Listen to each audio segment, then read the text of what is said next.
Alright everybody, welcome back to another night here of the Uni League Dota, here from AEL University League Esports. It's a great evening to be back in the saddle here, only my second night. Of course, if you were here yesterday evening, we saw a replay match of the UC Stars against ANU that was some really competitive stuff, a great start to the season, but now we are live, and in fact, we're already getting into the draft here between LoonyMelb, that's of course University of Melbourne, and Refugee Esports, that's from QUT. Now, if that name sounds familiar, that's because we went through a lot of their games last season. I was casting Refugee Esports through the lower bracket of the finals. They made a pretty deep run, so I'm not certain how many of the same personnel are returning for them this time around.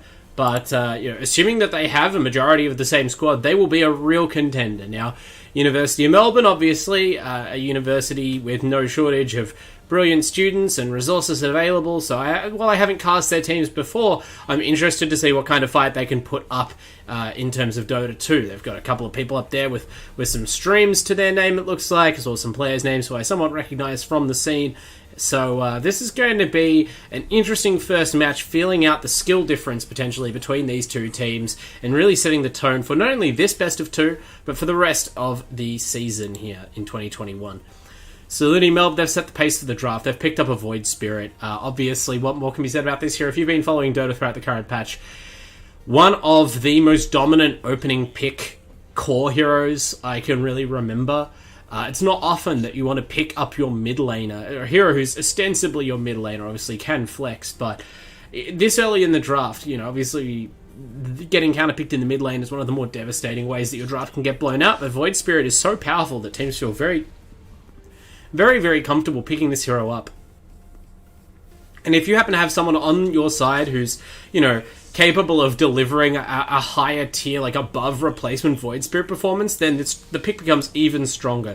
So we'll see what Refugee do about it. They don't have access to OD, one of the big lane bullies, or Alchemist, equally powerful heroes who might be able to punish the Void Spirit. But they do pick up Sand King and Morphling, so they've secured themselves two really powerful laners, as well as heroes who can deal with Void Spirit later on. The burst disable and burst damage coming out of these heroes, it's, I guess, an interesting dichotomy. Technically, Void Spirit can avoid things like Morphling's Adaptive Strike, the Shotgun combo, the Burrow Strike, with Dissimulate and Astral Step.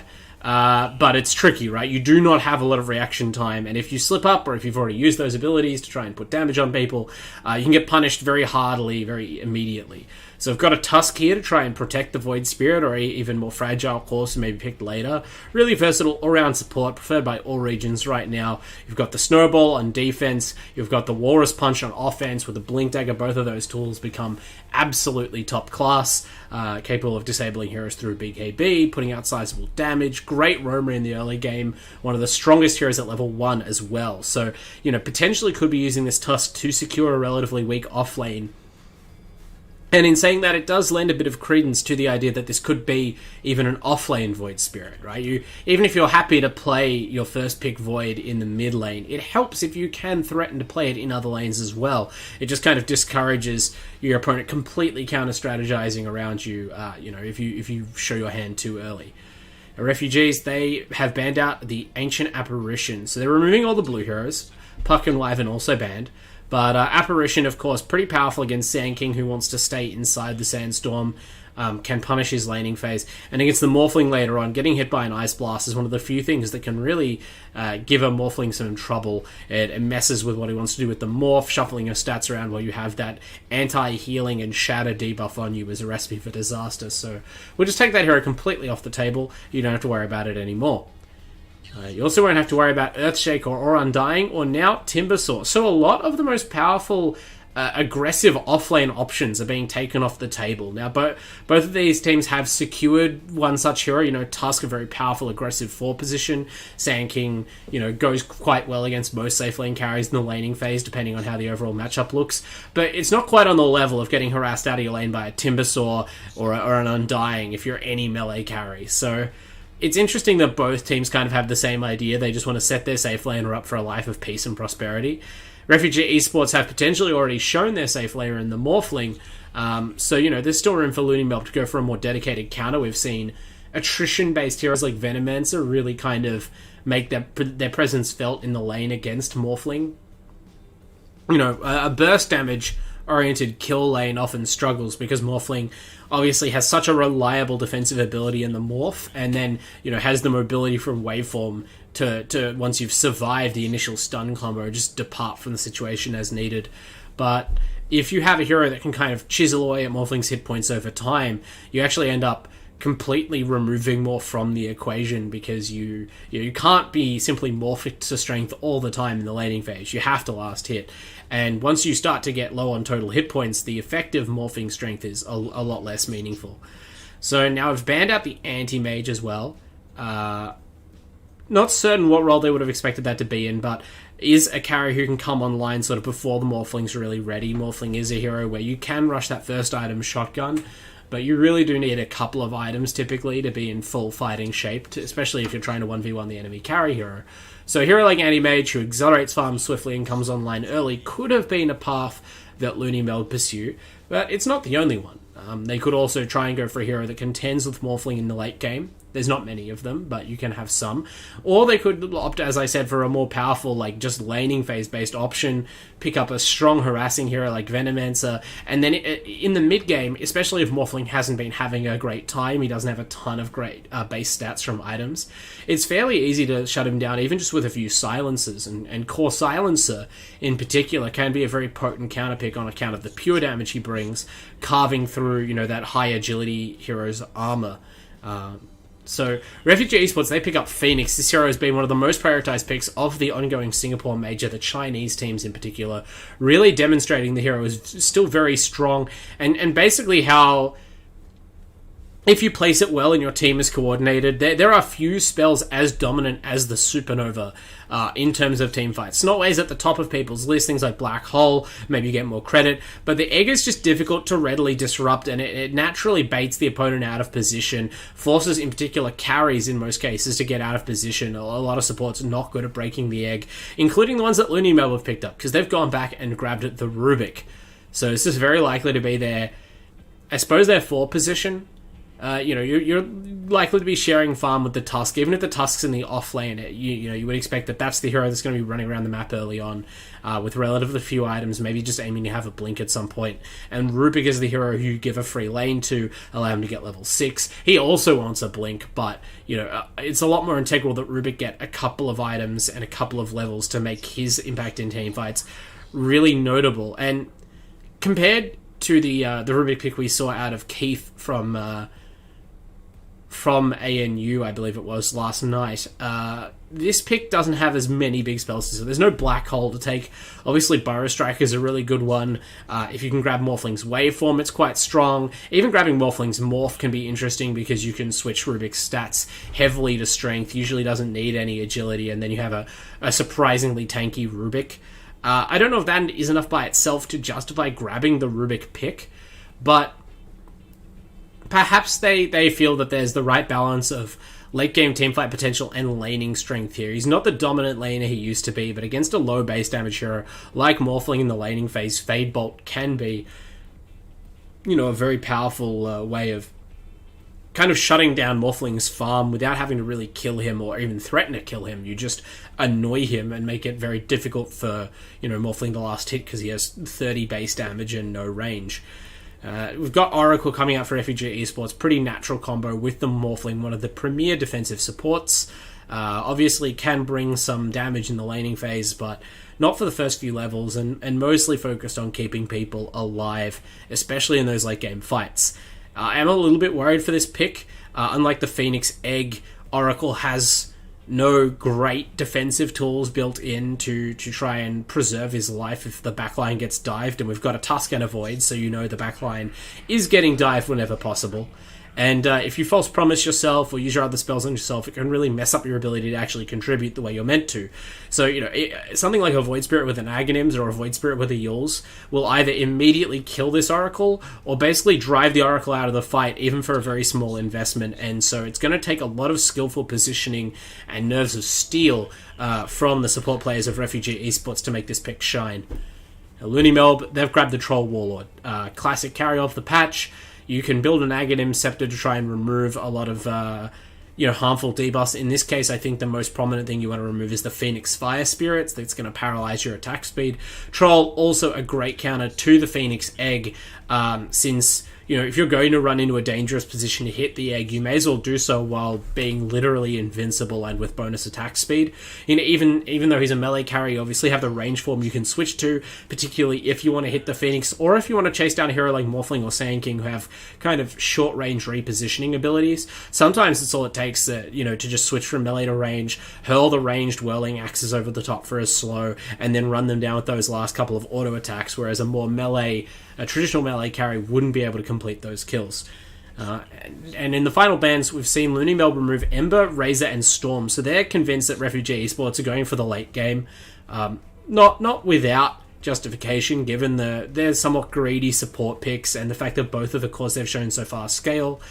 It does seem like they're going to be better off aiming for a late game timing. Refugees, they banned out Lena, so they're trying to protect a potential mid matchup. Yeah, and they ban the Silencer as well. So they identify the potential counterpick to the Morphling that I mentioned earlier, and they remove it. LoonyMelb maybe could have even gone for that Silencer pick earlier. I don't think you needed to reveal the Rubik, and Silencer has been flexible enough as a support, off-laner, mid-laner, that I think you can pick it up reasonably well in the middle of the draft, and it's just pretty solid against Phoenix and Morphling. I think they might have been better off taking that while it was left on the table, but now they're going to have to find something else. So it's back to the drawing board. What mid do you have drawn up? Is there a comfort pick for your mid laner? Is this actually your off laner and the Void Spirit is your mid laner all along? There's a number of options. Something with high magic damage might be a very strong counter to the Morphling. They go for the Axe instead, so the opposite approach. It's going to be a BKB piercing disable. And I have to kind of question this pick. I can see it being worthwhile in the laning phase, because Oracle and Phoenix, neither of those heroes really contributes a ton to the lane. Phoenix's Fire Spirits don't worry Axe as much because, of course, his damage does not come from his own auto attacks. The Sunray can hurt a little bit, and you can kind of wear him down.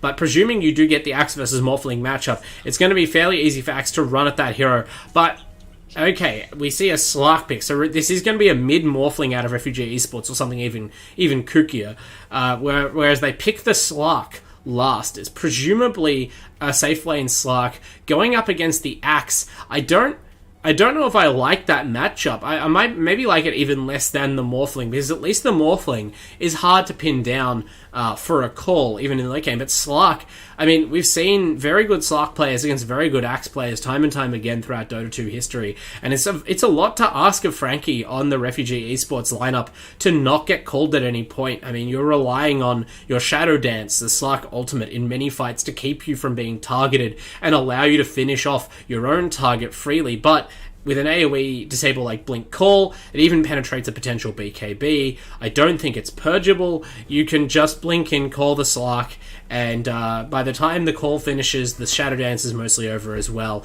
and the Slark has to think about getting out of the fight. God forbid if you catch a fragile melee hero like Slark with a Blink Blade Mail call, just, in the middle of a lane or something where he's not prepared to pop the ultimate, that Slark can vanish from the map very quickly.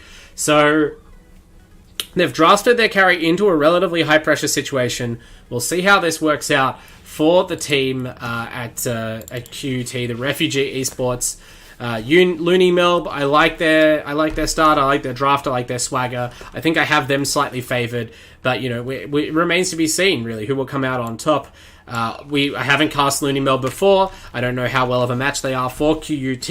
I don't even know if this is the same QUT as I'm familiar with from last season. So lots and lots to be figured out here. But as we get into the game, it's worth thanking our sponsors, of course. We have our Chatime, our tea sponsors, of course, who have been providing fresh and tasty beverages to gamers like you and me and all our players throughout the multiple seasons. They're our main sponsor and presenter for the Uni League Season 1 2021. So thank you to them, of course, as we thank them every day for giving us the chance to put on this tournament. There have to be sponsors to make the esports machine work and to give these players the chance to shine, to give me the chance to cast some great games. And of course, as well, Rig Gaming coming on board, a new sponsor for this season, if I'm not mistaken, with the headsets Quality hardware, always appreciated, combined with our AOC monitors. These gamers are ready to go. And these players are ready to go. We see Kage taunting on the Tusk, not quite committing the skill points yet.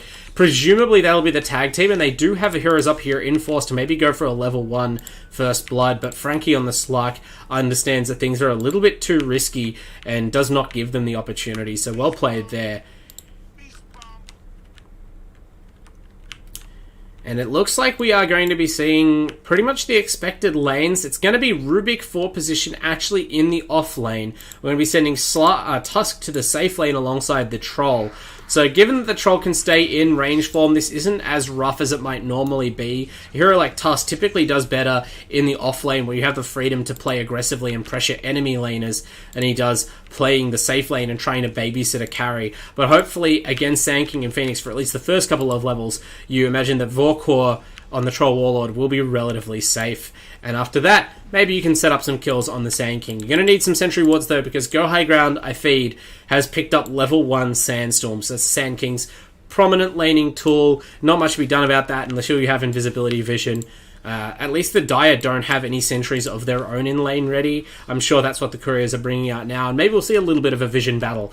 On top, though, the battle is one of harassment. We've got Oracle with the best base attack timer in Dota, trading blows with Rubik, but it's Rubik who's coming out on top at the moment, and that Fade Bolt is always ready and primed to disrupt potential aggression or to really secure the trade. Bogged Finance is holding onto it now, though, which is interesting. I feel like you could probably sling it out. And actually, at the bottom lane, there's a kill already. Kage S gets his hands on the Phoenix just with the tag team. I'm not certain. I guess the Phoenix might have dived aggressively, but Vorkor isn't particularly low. But as Phoenix... Oh, Phoenix is committed to the Fire Spirits level 1, so invest in the riskier laning choice, doesn't have that panic button to get out of the way, and apparently utilize those Fire Spirits too early. If you have those as a defensive tool, I'm not sure how you end up going down to a Tusk and a melee Troll. It's a fairly strong counter to both those heroes in the the Tusk tag team to be able to massively slow the attack speed from those heroes in melee. But, if you happen to use that to try and harass, and Kage identifies that vulnerability, then you're in a spot of bother. So, Phoenix going down early on. There's a sentry ward up, but Kage-S isn't that interested, apparently, in placing down a sentry of his own to harass Go High Ground. It's just the Phoenix he wants, so... Another use of Fire Spirits here, potentially another kill. I know Kage-S is watching and waiting, level 2, holding the skill point. This Phoenix is already at half hit points, of course, because Phoenix's spells do cast from HP. Meanwhile, in the mid lane, we're seeing the effects of this Morphling. He's taking heavy harassment from the Void Spirit, but dominating on the CS so far. 15-6 plays 10-1, so that's a bright spot for the Dire. Refugee Esports going to presumably get a really good start on this Morphling from the mid lane, even better than he could expect in his own safe lane. It's a nice Ice Shot from Kage-S. That means no snowball, but now the Sentry Ward is down. They don't have time to deward it. This is going to be the death of Go High Ground, and possibly the Phoenix as well. And there's the snowball, level 3 off that kill. It's a double kill for Vorkor. Really great play from the safe lane here, and just to top it off, Bogged Finance wins that ongoing duel with Tau in the top lane, killing off the enemy support. I mentioned Oracle doesn't have a lot to do in the first 2 levels of the laning phase, and Frankie on the Slark, I mean, this is one of the softer laning carries. He's mostly just trying to stay out of axe range and make sure he secures last hits. He's certainly not playing defense for his own support. So, multiple heroes going down, expensive early deaths for the Dire side, just getting rocked by some of these superior Radiant laning combinations.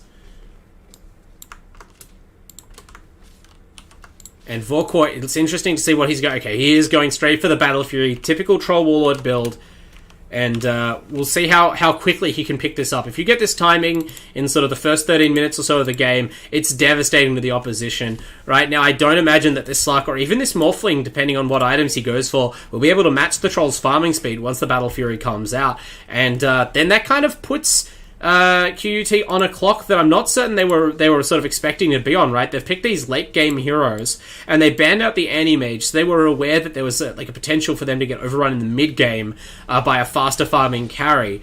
But Troll Warlord slipped through the draft, and certainly if he completes an early Battle Fury, this is the kind of hero with the mix of farming speed and fighting tools that can exploit that sort of gap in the strategy from Refugee Esports.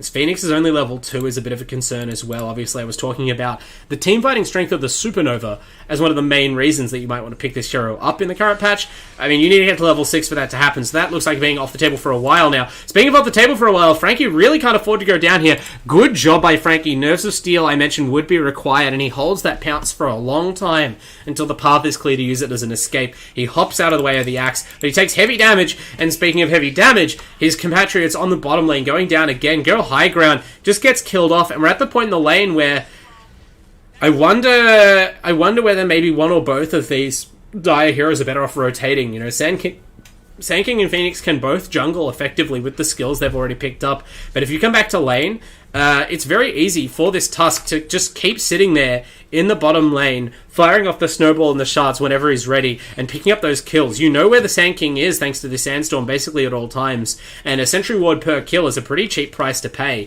for an average Dota match. So really good work by KGS here. You can see he has the Dust and the Sentries ready. It's going to demand a different approach from the Dire right now. And it looks like, actually, Troll is already sending a courier around to the secret shop to pick up the first part of his Battle Fury. So they're feeling confident right now. Feeling great. They're going to go for another kill. They easily force out the Phoenix dive. That's on cooldown for 30 seconds, so you basically can't enter the lane in this time.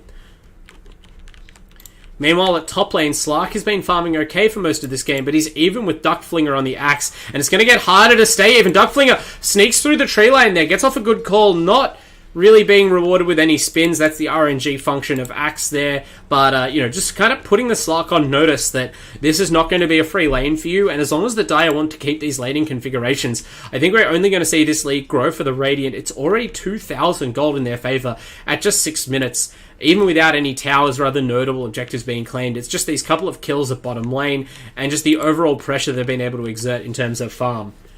The one bright spot for QUT, everybody dies on this Morphling has continued to dominate the mid lane. Despite this DD rune that we see on Yarak's Void Spirit, it's 41 CS to 30 and 14 denies to 1. You can see that Morphling is almost a full level ahead currently in terms of experience points. That's what good last hitting will do for you in a range versus melee matchup. Now, top lane, we've seen the Phoenix rotate. This is a great decision. Still only a level 3 support, but with 3 versus 2, it's going to be enough. It's a level 3 Rubik. He is potentially even more fragile. Gets run down by the Slark. That's some nice Essence shift stacks as well. Going to come in handy to maybe get this kill on Duckflinger. He wasn't able to find the room to teleport out. Felt the threat of the Oracle Root, maybe. I mean, the Oracle Root was put on cooldown, so it seems like Duckflinger could really have teleported out, and it seems that he got a little bit greedy. He's called his mid laner up here and maybe thought he could sit in those trees and wait until Yarak arrived to pop back out and reinitiate that fight. Instead, he gives over a second, much more valuable kill, and now Frankie on this Slark has hit that key level 6. His main defensive tool, the Shadow Dance, is now available. That was much needed for QUT. Now they have, theoretically, they've gone from losing 2 lanes to maybe winning 2 lanes. And now their carry has passed the hardest part of his laning phase. Going to be able to set up and farm now. And I talked about the axe pick being a little bit questionable.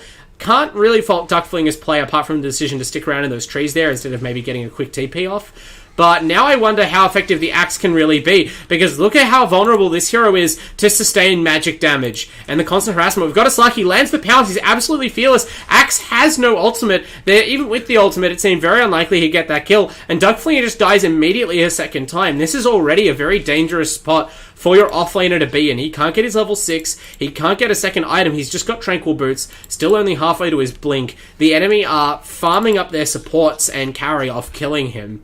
And it's not clear that even Bogged Finance can really do anything about it. They've had to bring KGS up from the bottom lane, where he would have been pressuring the Sand King still, to try and defend the top. Now, maybe Axe will go to the jungle, maybe they'll bring Duckflinger back to the top lane and try and get some revenge kills.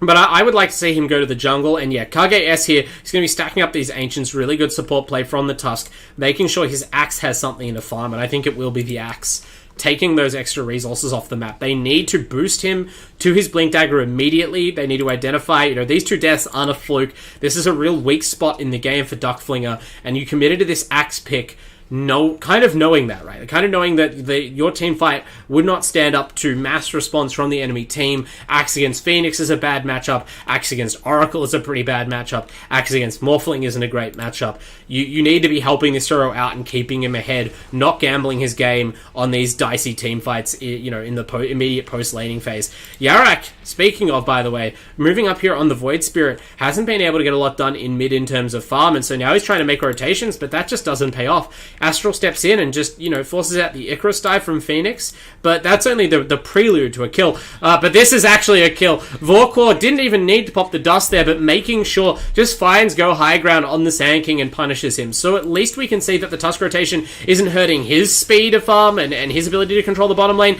but maybe it's going to hurt the top lane. Dark Flinger, he finally gets a chop off, does go down, unfortunately, trades his life for the Phoenix, which doesn't look great to start with, but if they can catch Frankie Slark, that's going to be good. Unfortunately, the fortunes end from Tau on the Oracle, roots down the Tusk. He cannot keep pursuit up of the Slark, and as soon as Frankie goes into the trees, they immediately give it up. That Shadow Dance passive regen kicking in, making the kill all but impossible. In the meantime, though, as much as the Troll Ward is having his way with the bottom lane and the Sand King, everybody dies in this Morphling has been completely uncontested in the mid lane. Void Spirit's basically given up. They actually caught this Oracle. Is this Noble going to hit? No! The teleport goes off just in time. Yarak did not have Aether Remnant available, perhaps already used it to try and lock the Oracle down initially, and he can't quite get Kage over in time to prevent that swift TP out. That is good play. Tau holding it down for his team. He's almost to level 6 now. Once he has that False Promise available, everybody dies is basically fight ready. He's building towards that shotgun early, which, I talked about maybe wanting to pick your supports for LoonyMelb around preventing this kind of momentum on the Morphling. If you can make him feel compelled to go into a dedicated farming item or a dedicated defensive item, even better, this hero really... his role in the game changes drastically, but when the Morphling is in front from, the dot, and he can go for this ETH Blade really early, it can lead to some immediate problems once it's picked up, and he's not that far away. In a couple of minutes, we'll come back and see whether Everybody Dies can really make his name ring across the map with some of the highest burst damage potential of a hero in Dota 2. Okay, they've maybe seen how fast the Morphling's farming. Vorkor has picked up his key item, the Battle Fury, and now, instead of going to the jungle like other B Fury heroes do, he goes to the top lane. He knows that his team are kind of relying on him as the most farmed hero right now. The only hero who's really had a terrific laning phase to get involved early on. It might backfire, but boy, it doesn't to start with. Everybody dies. He's the one who's played backfired. What was that? He vanished instantly. I didn't know if Rubik had a spell stolen, but it seemed like he was maybe morphed too far to Agi from farming, and Vorkor ends up mopping up this team fight instantaneously. He did pop the Troll ultimate, which was smart. I mean, there's no way that the Morphling has the full burst combo available, but just to make sure, and I don't even think the Morphling got rooted there. I think it was just a matter of Rubik firing off a level 4 Fade Bolt along with the nukes from the Troll and a couple of good hits from the Battle Fury. Maybe... yeah, look how heavily morphed agility Everybody Dies is. He maybe either forgot he was heavily morphed that way or just did not respect the kind of damage output that we see from the Radiant team, and he dies instantly. That's very, very costly. If we check the net worth, I'm sure he would have been the highest net worth hero or close to it. Certainly the highest net worth on the Dire, and he's just fed that over to the Troll, as well as allowing them to pick up a bonus kill and a tower. It's now 4,000 gold lead, and in fact, this stack was not for the Axe. It's all on Vorkor. The Axe has found his Blink Dagger another way. Duckflinger just kind of making it work with some easy farm of his own. Now he's going to get some easy farm off this Sand King. Go High Ground needs the reinforcements, and his team do come through for him finally. They can't just let this Sand King, linger in this bottom lane, farming very slowly, very scaredly. He needs a Blink Dagger. He needs to get involved now because Vorkor is running away with this game. He's 1,500 gold ahead personally of the next most farmed core on the map. That's Everybody Dies, and he's progressing towards his Aghanim Scepter with all haste. That's going to make him very tanky against the Morphling Burst combo, even if he's not able to get the ult off in time, and it's going to make it almost impossible for Phoenix to control him or get a good egg off. I wouldn't even be surprised to see the Troll pick up a Blink Dagger. In fact, he's queued it up after his Ags already, so this is partially the impact of the Swift Blink item that we've seen become all the rage amongst carries. It gives you a way to buy that Blink Dagger knowing that you're going to be able to develop into a very powerful late game item once you've gotten the rest of your core together. But it also just shows how confident and how far ahead Vorkor feels, right? You can start itemizing very specifically to punish heroes like Phoenix and Oracle by blinking onto them in the backlines and abusing this purge to make sure they can't control you. But you know who can be controlled? Everybody dies. I really didn't see this coming. As a Morphling with Waveform, Ethereal Blade, and Morph, there's no way he should be going down this easily, but he is caught flat-footed again. Great blink call out of Duckflinger. Maybe they didn't realize he had the blink available, although he did blink onto Sand King in the bottom lane jungle, so a little bit of communication would have warned the mid laner of that threat. And so now, after absolutely smashing Yarak's Void in mid, 2 key deaths really slow down this Morphling's momentum. It feels very punishing. It feels like it didn't have to happen, and that was one of the best things they had going for them, because nothing else is really working out right now. Tao, he's been playing okay, but on the backlines alone, caught by Kargas and Duckflinger, he is food for the troll. Or in this case, food for the trust. And everybody dies. He's still just sitting in the mid lane again. Duckflinger, that's... I don't know if he needed to make the blind blink. He literally had creeps running up the high ground. Maybe he wanted to find this Phoenix, which would have been a pretty good next level play, understanding that it's much riskier to go for a call on the Morphling when he has backup. It's risky to even be in the area after popping his Blink Dagger. As he finds out, he's caught by Go High Ground, and once they have vision, Duckflinger is brought down by a coalition of dire heroes. Frankie gets the kill. That's pretty valuable as he tries to keep up on net worth. Only the Possess Mask and a Yasha to his name. And now they're going on the Void Spirit. Yaku's pinned down by the Slark Pounce, but it's not quite long enough. Good defensive work by Bogged Finance. He's able to hold off the kill and allow his mid laner to escape. They'll be sacrificing the tier 1 tower top. But Vorkor goes in as the troll, and this is the kind of play I expected to see from the Battle Fury carry troll, right? He's been actually making it work in the fights, but he can just as easily outpush the opponents without even committing his ultimate, right? He gets a lot of damage on that tier 2 tower top. Once that's gone, obviously the outpost becomes exposed. He can start to really flex his muscles and take over the dire jungle almost by himself. And once we see more Blink Daggers up on these Radiant heroes, the Troll can really play quite recklessly. Being ahead of the game as he is, he's not going to be forced to pop his ultimate cheaply. And if they do bring enough heroes to bring out that battle trance, he's going to stay alive long enough for reinforcements to arrive. And that becomes just such a difficult problem to know how to deal with. The Duckflinger, he's not quite as much of a problem this game, but he is definitely making his presence felt. He gets another Blink call off on the Sand King, and this time, there's no help for Go High Ground. He feeds it up. He's now down to 0 and 4. Pretty unfortunate for the Sand King. He's trying to find his still trying to find this Blink Dagger. Went for a Veil early, which, granted, it increases their potential to burst out heroes like the Troll, but that's not the kind of situation we're seeing the Sand King in right now. He's not playing with his team. He's not going for these quick kills. He's just trying to find some farm, and by having that instead of the Blink Dagger, his farm is delayed. Tao, he's going to be delayed from impacting this fight. Still hasn't really used False Promise much yet, and won't get to use it for this next engagement because he's in the ground for 17 more seconds. Granted, Yarak can't quite find the Aether Remnant on the Morphling. Everybody dies just carefully pathing around it, and even now actually goes and diffuses that landmine of an ability by stepping into it. So Vorkor, he finishes off that top tier 2, and as expected, claims the outpost. So he is just a solo menace right now. He's flying out his full Aghanim Scepter, it looks like, which is pretty rough for the enemy team at 17 minutes into the game. Picks up a Grove Bow, but wants none of it. He's hanging onto the chipped vest, which is interesting. I wonder whether this courier has a superior neutral... Nope, still just the chipped vest. Just opting for the defensive item. And now that tier 1 mid, the Roshan is so exposed, I would not be surprised to see the Dire go straight in there. The Radiant.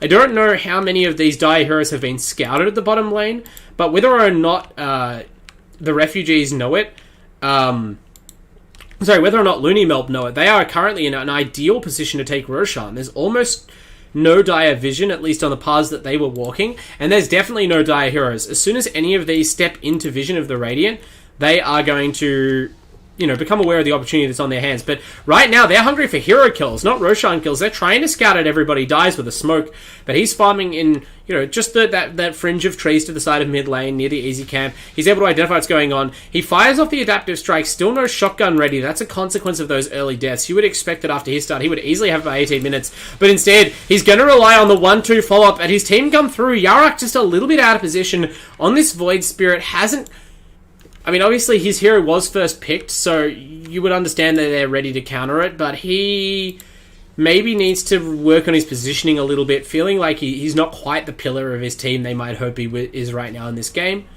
luckily for them, the Troll is like an absolute, Doric column of a hero right now. He's up to nearly 12,000 net worth and accelerating his lead. Armed with that Aghanim Scepter, it's both a defensive item and a farming item, reducing the cooldown on those Whirling Axes nukes. And he is just decimating the Dire jungle on the minute, keeping that outpost locked down. Seems very likely that we're going to get both of those XP bursts to the side of LoonyMelb come 20 minutes. And once he gets this Blink Dagger, I imagine that's going to be the go time for the Radiant to fight. The Dire's biggest asset for refugees, their warding is really strong right now. And, of course, Yarak, who keeps donating them kills, he does manage to avoid the Burrow Strike running to the left, and that's a fancy little bit of footwork that is Assimilate as well. So Yarak, he does redeem himself, walks into an extremely dangerous position, but walks himself out again, and in the end just wasted a couple of heroes' time for a few seconds. Everybody dies, able to pull off the same little time-wasting gambit. He has his Ethereal Blade fully completed now, and even a bottled Invis rune. So it might be a little bit late, but this is a chance for the Dire, maybe, to get in a quick counterpunch before we see real aggression come out from the Radiant with this Troll Blink Dagger that I think is flying out right now. They've got a lot of items on the way, actually. Troll Medallion...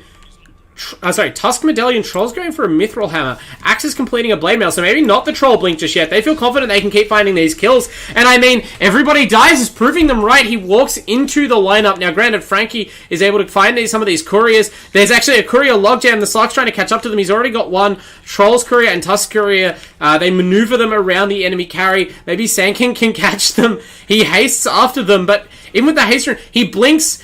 Oh, clever Jukes hides that the Sing Sing courier, the Beaver Knight, up in the trees, Sir Beaverington, and avoids losing it. So, I mean, really nothing going for QUT right now. LoonyMelb refused to even give them the cheap courier pickoffs.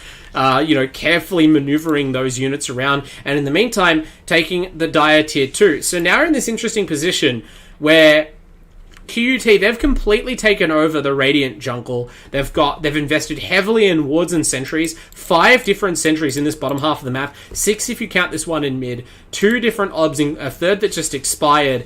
And in the end, not only have they, not been able to stop their objectives falling around the map, they haven't even managed to get a kill. Yarak is the only player who walked into that dead lane zone, and he immediately realized his mistake and was able to even slip away. So in the meantime, we've just seen Vorkwar, identify what's happening, move into the enemy jungle, and farm up there.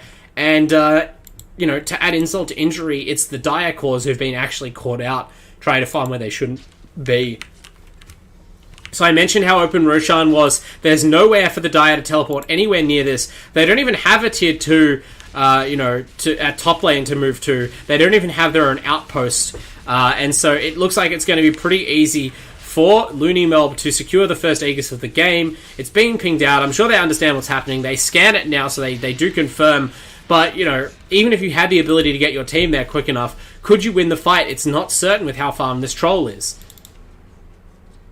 Yeah, he's actually going for his BKB prior to the Blink Dagger, so seemingly feeling like his team are so far ahead right now that he does not need to go for the somewhat risky Blink Dagger pickup just to counter the Phoenix. And I mean, they haven't even really managed to deploy an effective Supernova at all this game, so understandable. In fact, I'm not sure we've seen False Promise or Supernova even cast. And in that case, it does make sense to not worry about countering them in a real hurry. Kage S, he's gotten, not as many wards up as the Dire, but still the important ones deep in the jungle that have allowed, his Troll to farm so aggressively. Yarak, he's been staying alive for the time being, and from the looks of his quick buy, might be finally completing this Orchid. So that's more bad news for Phoenix, Sand King, Morphling, even Slark. All of these heroes very spell dependent. So, concern stacking on concern here for the Dire. Morphling's going into an Aghanims next, which will allow him to combine with, the mobility skills of the Phoenix or the Sand King in particular. I think Burrow Strike is a pretty appealing one to have a handle on. But it's still a while away. I mentioned that, Morphling can sometimes feel pressure to go for a farming item instead of the F-Blade, and that generally the F-Blade's preferable. But by saying the F-Blade's preferable, it sort of implies that it's more about the games where you feel you can buy an Ethereal Blade are good games. Those tend to be winning games. And it looked like we were in that kind of winning Morphling game early on, but after those first couple of deaths delayed the timing of this item, and much more importantly, his team's complete inability to find a fight on their terms. Now I almost wish that we had seen Everybody Dies go into a Maelstrom or a Manta style, something to help him farm, because at least then you could be threatening objectives of your own or scaling with this troll. Instead, he's fallen even behind his own Slark, who, isn't going for a particularly farm-heavy build in the first place. So, 4,000 gold lead only to the side of the Radiant, but it's all on the cause, and that's a big difference to be made. And we see, okay, a missed chop from Duckflinger is kind of embarrassing, but there's enough disable there to mop up Frankie, so the most farm core on the side of the Dire quickly goes down. And now they're getting their jungle dewatered, but it's mostly sentries they'll find. There haven't been a lot of Radiant observers up here, because they just haven't needed to be. The troll feels strong enough, they didn't really need a lot of vision. They just wanted to keep the Dire map dark, so that their two cores, who both need a substantial amount of itemization, weren't comfortable moving in to farm that second sector of the map, whether troll was there or not. And that plan has worked out beautifully. 5,000 gold lead. The troll, it's really something to see the Radiant only 5,000 gold ahead, but see the troll Warlord is almost 6,000 gold ahead of both enemy carries.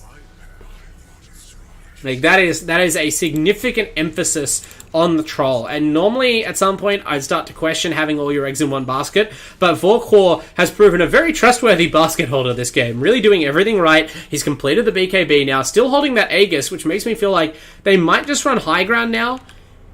Certainly, LoonyMelb have been in no hurry to end the game, and it looks like they're going to respond instead. They're going to go for the hero kills before the high ground, not wanting to give up their advantage or even risk that Aegis. They pursue the Sand King. They don't get him immediately, but they do find Tau on the side, and that delay does cost them high ground. No, it doesn't. Vorkor, with his own blink, he's finished that now, and he answers back, go high ground. Managed to dodge the first Whirling Axes, the ranged volley, with a very well-timed blink dagger, but unfortunately, he's immediately sniffed out, and with that new blink picked up, Vorkor demonstrates there is very few ways to avoid his wrath now.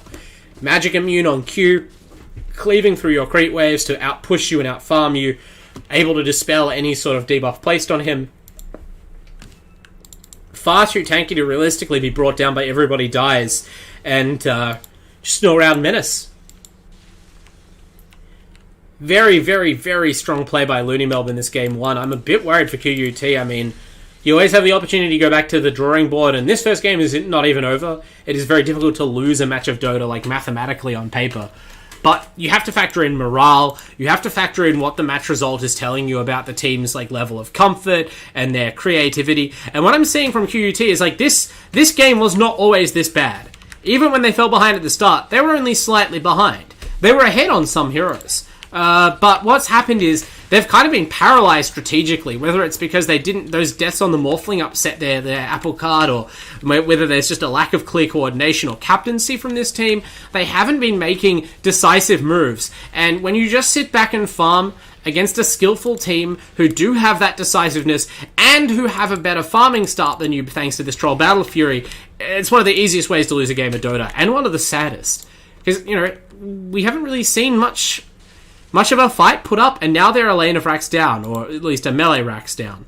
And they didn't even defend that, so perhaps they're gunning for some timing here. With it. The Morphling has completed an Aghanim's now, so he's running around as the Sand King.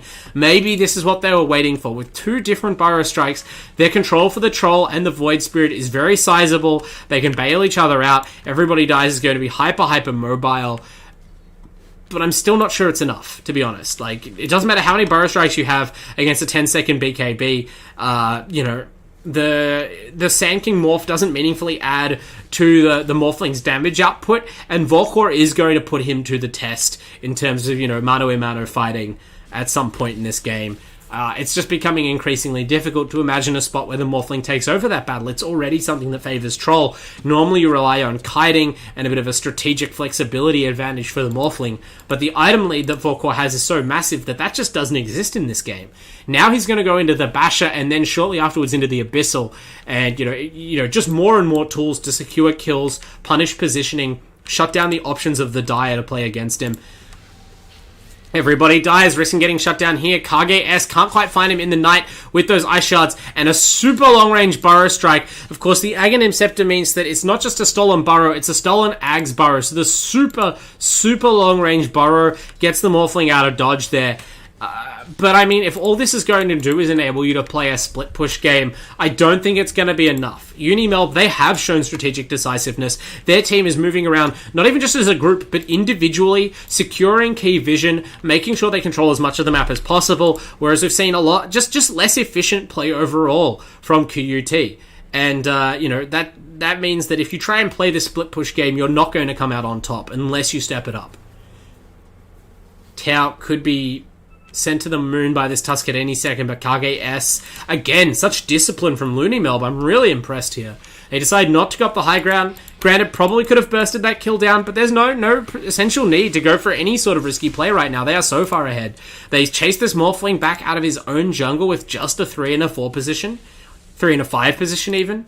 This Rubik now has buffed up his cast range, carrying the Spirit Vessel, a really key item that I didn't pinpoint earlier, but that is very powerful against this Morphling. Until he gets a BKB up, it's going to limit the usefulness of the Morph, in the same way that Band AA hero. Kage S finds Go High Ground, I quit. Go High Ground, I feed. And, again, making him live up to that name. That is 7 deaths on your Sand King now. That's very brutal. And Vorkor, they've found the Morphling. 1 Axe Claw is all it takes to start the root train from the Troll. The Morphling, Morph Strength, stays alive long enough to, banish himself with the Ethereal Blade. So his itemization working out at least to save himself. But then we see Vorkor just effortlessly transition with that Battle Trance. His hands are off the keyboard. He watches his hero pick up a freebie on the Phoenix. And now with both those teamfight controllers in the ground, Phoenix and Sand King, it's going to be a second lane of melee racks, and yeah, the game is dropping further and further out of reach, unfortunately, for the Dire. We see that Slark is, picked up a Skadi, so they're reaching a point where, theoretically, if you bring 5 heroes to the fight, you fight on your own high ground, you maybe get a stun off on the Troll, or you bait his BKB, you take out something like Bogged Finance before the fight, good play there, maybe you can kill Vorkor. And he does not have an Aegis right now, but he does have a 10-second BKB, and they've waited so long that even a kill on him at this point is not going to turn the game around. But they maybe get that kill. They finally force the BKB. He's already very, very low and isolated. He's forced to kill the Phoenix Egg first, which he does. His team are already dead, and now the Troll goes down. So that's the team fight. That is the team fight that QUT have been playing for the last 15, maybe even 20 minutes. They've been so passive, so defensive, so single-mindedly focused on farming up the items they needed to make that happen. And they even needed a little bit of help from the Rubik, who died in a really curious spot on the Dire high ground after his team had already bailed out of that push. But help they did get, and they did capitalize, so credit to them. It's a big gold swing back their way. As I said, probably not enough right now. You are down 2 full lanes of racks. This Troll still has 9 seconds. That was his first BKB charge. It wasn't even a full clean team fight win, and you're not going to get many situations even as good as that. So it's really important to see what they can pick up here. Ideally, they would take the Roshan, but I don't know how brave they feel. Actually, sorry, Troll is still dead for 40 seconds because of how high level he is. They have plenty of time to go into this Roshan right now, and it does look like they're posturing, but it's not quite spawned yet. It looks like a long Roshan spawn is going to be so costly, as it often is here. And QUT, they could have just rolled in and taken an Aegis off the map for themselves, which would buy them a lot of time against what is very likely to just be an immediate follow-up push from LoonyMelb. But now it seems as though this Roshan is going to spawn just in time for Vorkor to be alive again, and it might be his food. Oh, unless the Axe does something crazy, he blinks in deep, but it's everybody dies who dies this time. The Axe is just too tanky. He has the Blade Mail and the Pipe, and what's more importantly, his team to back him up. The support does not come through in time, and in fact, maybe they're going to get a second kill. False Promise is used to try and save the Phoenix, but it's only for later. He goes down. Too much damage coming out. I'm not sure where the Sand King went. I think he just teleported home instead of helping his team. There's a tip for Duck Flinger. Good initiation, mate. Well spotted. I think the team were kind of surprised to find that opportunity, but they convert in a massive way, and with a little bit of help from the Roshan spawn timer, the hope that had been earned for themselves by QUT with that well-taken team fight kind of amounts to nothing, because now we're going to see a second life on Vorkor. He annihilates the Oracle Courier that was camping out to try and spot the respawn time. A little bit of extra gold, a little bit of extra psychological damage. There it is, second life. His BKB is in the backpack, so you know that he'll have that magic immunity ready after he dies the first time.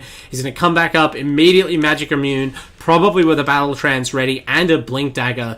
It's so hard to take a team fight against this hero because he has so many tools that are just very easy to utilize, honestly. It's not to say that Vorkor has not played with immense skill this game. His understanding of the game and what he needs to do and how powerful he is, like, the way that he rotated immediately after finding this Battle Fury and began dictating the pace of the game with no other items takes some guts and some real identification of what kind of game this is, because that is definitely not always the correct move.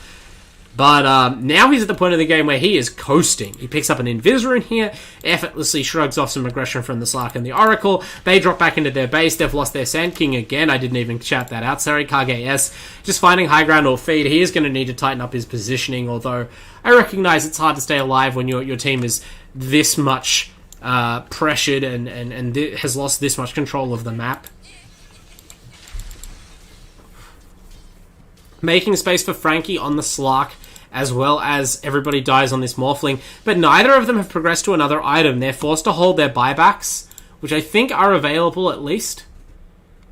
Yeah, all of the dire... Actually, no, Slark does not have buyback for another 1,000 gold. He bought out to complete a BKB. Morphling hasn't made that decision, and I'd like to see... Okay, Sand King's picked up this BKB as well. Everybody dies, doesn't quite have the gold, but if you can find it in time, I'd like to see him buy out for a BKB as well. The impact of multiple BKBs just increases exponentially, and if none of your team have buybacks, I struggle to see what this Morphling alone is going to do. He might need that buyback now, though, as he dives in deep and immediately gets silenced by the Void Spirit. Grace into the Orchid. Vorkor just hesitates not at all, pops the BKB and the Battle Trance, destroys that Phoenix Egg, that Supernova. You can't afford to put it next to him. It's going to go down every time, and now the team is in a shambles. Everybody dies, does utilize that buyback. The Phoenix is brought back as well, but there's no egg, so it's going to be a minor contribution at best. Oracle's floating around in this team fight. He's not long for this world either, on very low health. Gets the chop. Duckflinger swings the hand, and now his team are scrambling back. Everybody dies. He can't afford to die back here if his team had maintained any hope. He morphs into the Slark and leaps away, but, you know,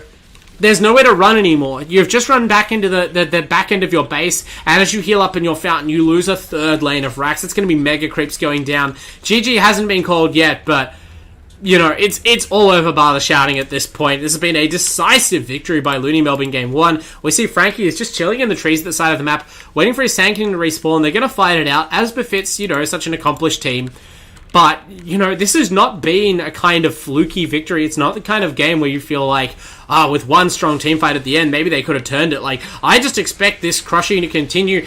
Great teamfight initiation. Yarak gets onto Frankie, really makes his life hard. He manages to survive the silence and turn around with the Shadow Dance. Maybe they're going to punish Yarak. His positioning has been a little bit loose this game on the Void Spirit, but he manages to hold on. The BKB gives him a lot of leeway, and of course, there's Vorkor to worry about. He goes in, roots the hell out of this Morphling, pushing back, everybody dies. Now Frankie, he's still trying to get the kill on the Void Spirit, but it's all a bait. He runs into the teeth of the Troll. They're doing a good job of disarming this Troll, actually. The Oracle, whenever the Troll is in BKB, they are chaining the Fate's Edict to disarm Vorkor, but it's just not enough. They can't kill him. He's this implacable force standing outside their fountain, whacking away with those twin axes at anyone who steps beyond the protection of the base. And while they have killed off two of Radiant's heroes with a pretty consistent effort, it's an admirable defense. They are losing their base right now. Actually, no, they go deep on Vorkor. He has no cooldowns at all. The Aegis is up, but there's no BKB. He already utilized it, and the Abyssal, and the Battle Trance, and the Spider Leg. So now he's going to get pinned down and killed a second time. He didn't keep to that plan for the Aegis because he didn't need it to win the initial team fight. And so for the second time this game, the Dire team essentially wipes out the Radiant in the shattered ruins of their base. I mean, it's still 99% too little too late. These two team fights have been flashes of what QUT are capable of, but you can't afford to sacrifice as much as they did waiting for the perfect opportunity. You either need to do better in the lanes so that you can make it happen earlier, or you need to take a bit less than a perfect fight. Just assessing that you're too weak to fight for most of the game doesn't stop the enemy from taking your base. And that's what we've seen LoonyMelb do, really press their advantage. And so even now as the Morphling and the Slark come online, it's defending a naked 2,000 hit point throne. Still, they've got a long window to do so. That was a death without buyback on the Troll. I don't know if it was actually a dieback. He's going to eat his Aghanims now and go back for this Swift Blink. It looks like. Rather, he has the Aghanims recipe locked, so that next time he needs to pick up an item, perhaps another Aegis, he can immediately consume that Aghanim Scepter and not a second before, since it does consume the stats. He'll He'll be itemizing towards a Swift Blink, which is going to, maintain his current usage of the slots, really optimally use his existing stats. He can still have a bit of room to scale. Obviously, he can buy Moon Shards after he buys that Swift Blink. He can eat the Aghanims, as mentioned, and fill that with another late-game item, perhaps an MKB. But at some point, the effectiveness of relying on just one hero to do all this damage is going to drop off, and that's where these questionable, the pick of the axe and the play of the Void Spirit that have been a little bit less than you might desire might come back to bite LoonyMelb. It's going to be a tough ask for QUT to hang in the game that long. They're going to have to defend probably another couple of pushes where they're under severe threat, but there is the potential to turn this game around.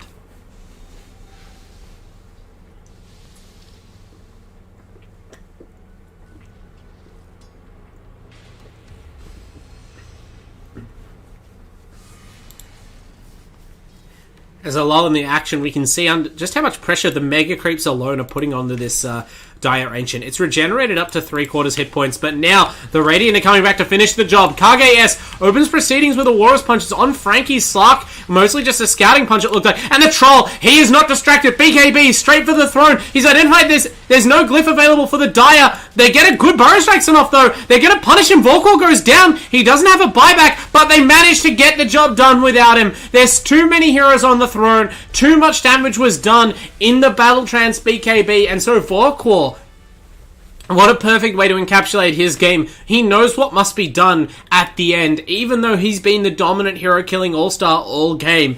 In the end, he's just a really big creep, and he guns for that Ancient. The Ancient is not defended, and this game is over. LoonyMelb 1-0 up over QUT, the Refugee Esports stack. They're going to need to go back to the drawing board here in Game 2.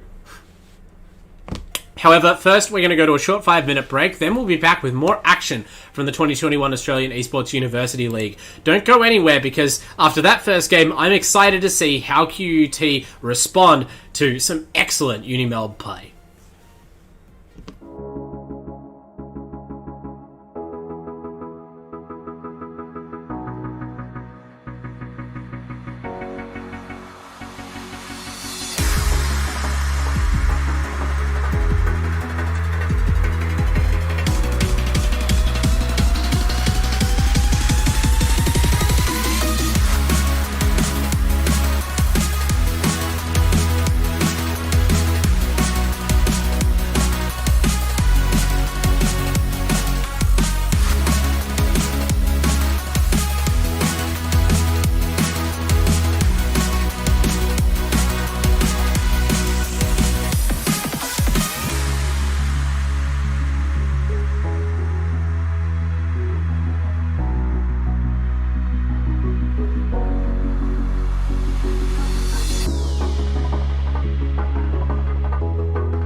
everybody, welcome back to the AEL Uni League Dota 2. It's the University Esports competition for Dota 2 throughout Australia. Every university student can enter, of course, and we've seen some of the best university talent available for Dota 2 just crushing it in Game 1 between QUT Refugees and LoonyMelb. LoonyMelb are a team I hadn't watched before, but damn did they impress me in Game 1. Really crisp stuff. Great discipline, great decision-making, great coordination as a team. Their draft was solid. They adapted very well to the game. Even just the small things like Vorkor on the Troll Warlord, adapting the timing of the Blink Dagger when he recognized that the pace of the game wasn't quite what he expected. That's the kind of hard-nosed, all-in, really competitive play that's going to take a team far in this competition. But of course, QUT Refugees, no stranger to the finals of the Uni League from last season, so it is a best of two. They have the opportunity to bounce back now.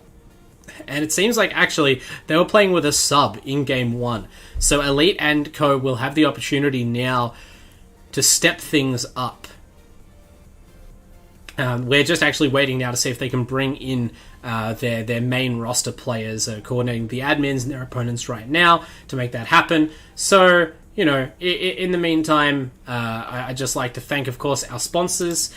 Throughout this season, we're going to be shouting out Indomie as our, noodle sponsor. If that seems like an odd thing to have, you haven't seen how powerful the Indomie noodles are. It's some of the best ramen around. It's in my cupboard right now. I'm sure a lot of you are big fiends for it as well. And then, of course, we can't have a Uni League season without AOC monitors. They're bringing those high refresh rate, beautifully high fidelity gaming monitors to all of our esports competitors and making sure that the Uni League has the best hardware available to ensure the best possible plays.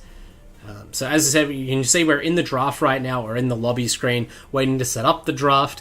As I mentioned, these players are trying to just resolve a little bit of a sub transfer.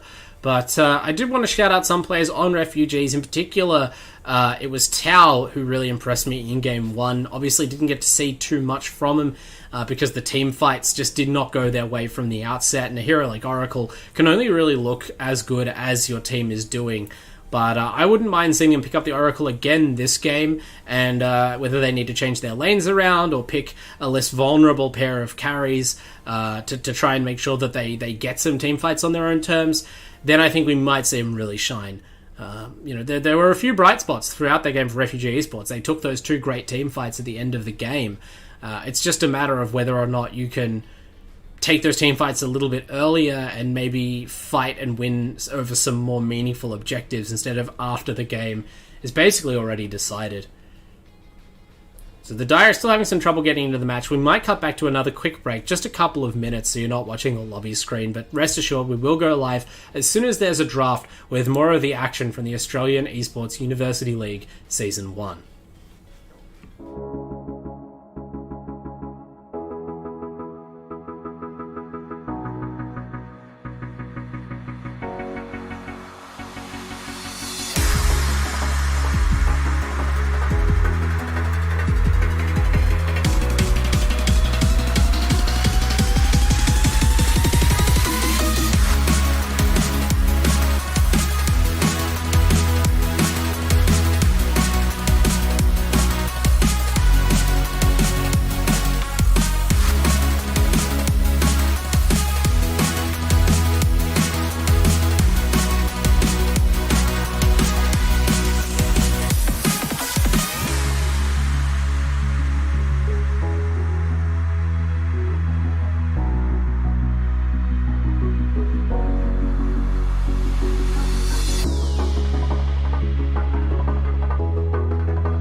Alright, here we are. As I said, we're back as soon as we have a draft, and sure enough, the draft is underway. Credit to all the players and the admins for working through that. There's some sort of nonsense going on with the Dota 2 match coordinator right now that's making it very difficult to set up these lobbies, and in the end, we're just going to go again with the same 10 players from Game 1. So Refugee Esports unfortunately could not call in their full main stack, but I don't think that the lineup they played Game 1 with it's impossible for them to win with in Game 2. You know, there seem to be very fixable mistakes in their draft and in their early play. Even just a couple less deaths on the Morphling at that really key post lane timing would have made such a difference, because, you know, there really was domination in the mid lane, and unfortunately we didn't quite see that pay off, because the choice to gun for the Ethereal Blade and then having it delayed really blunted his ability to gank individually, and the team were playing too passively to really see it kick in team fights.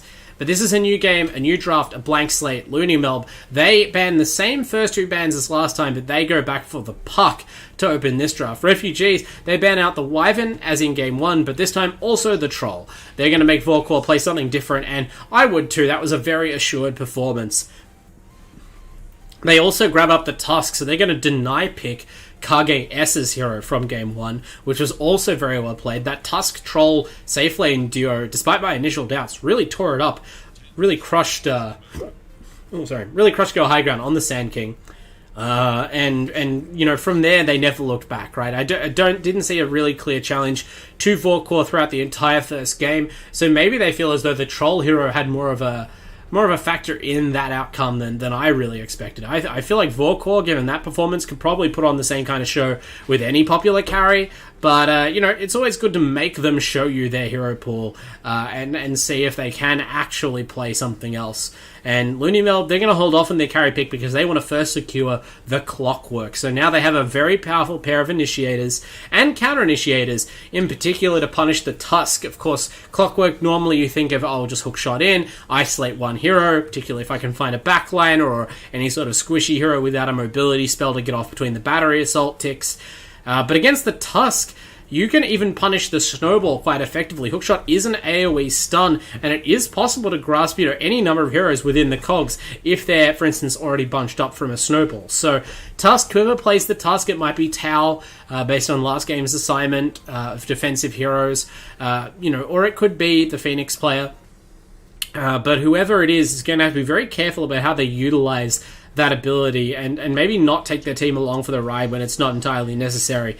Death Prophet, one of the most powerful and flexible picks, similar to that Void Spirit we saw open the draft in Game 1, can really go anywhere right now. This hero is in the middle of a real renaissance.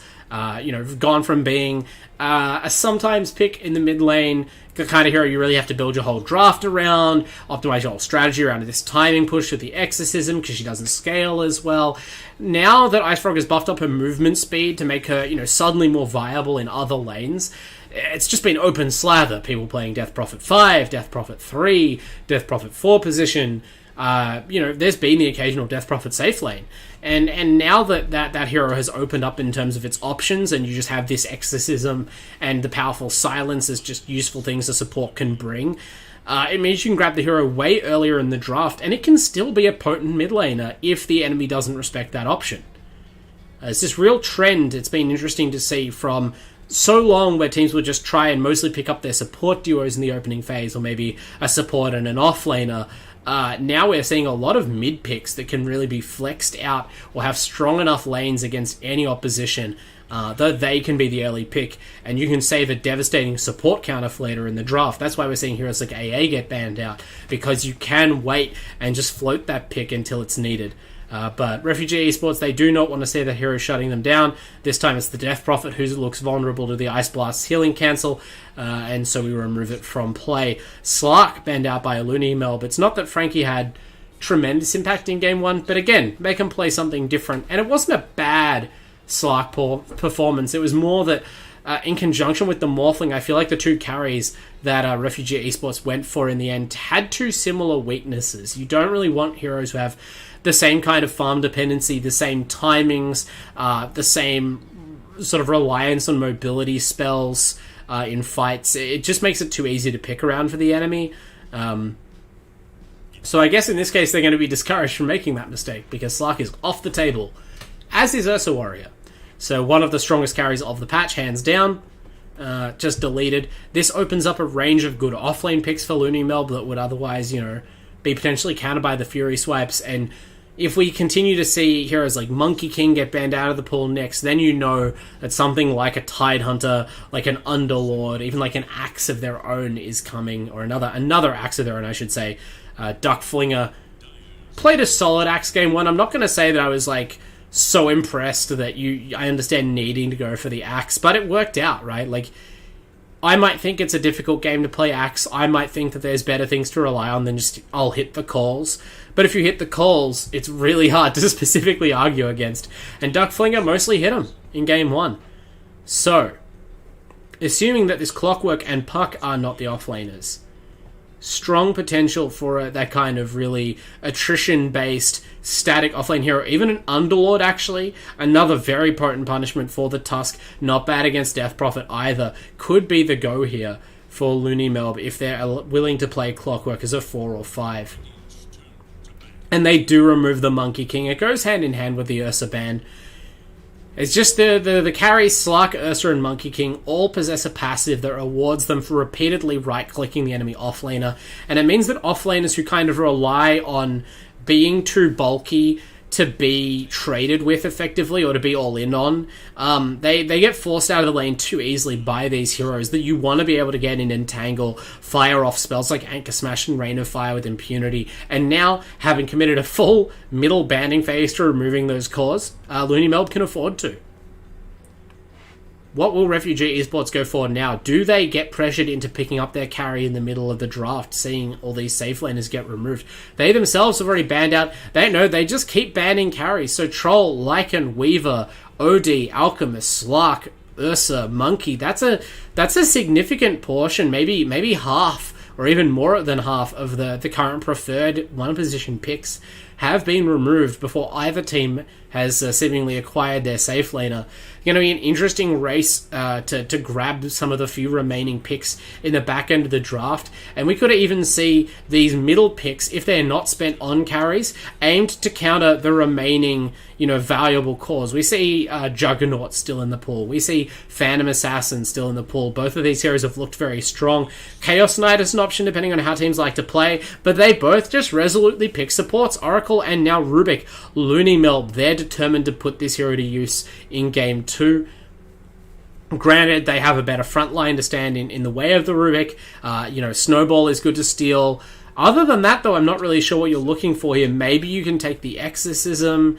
If you take Crypt Swarm, I suppose it's a potent nuke combo with the Fade Ball. Just that low cooldown spell is very powerful.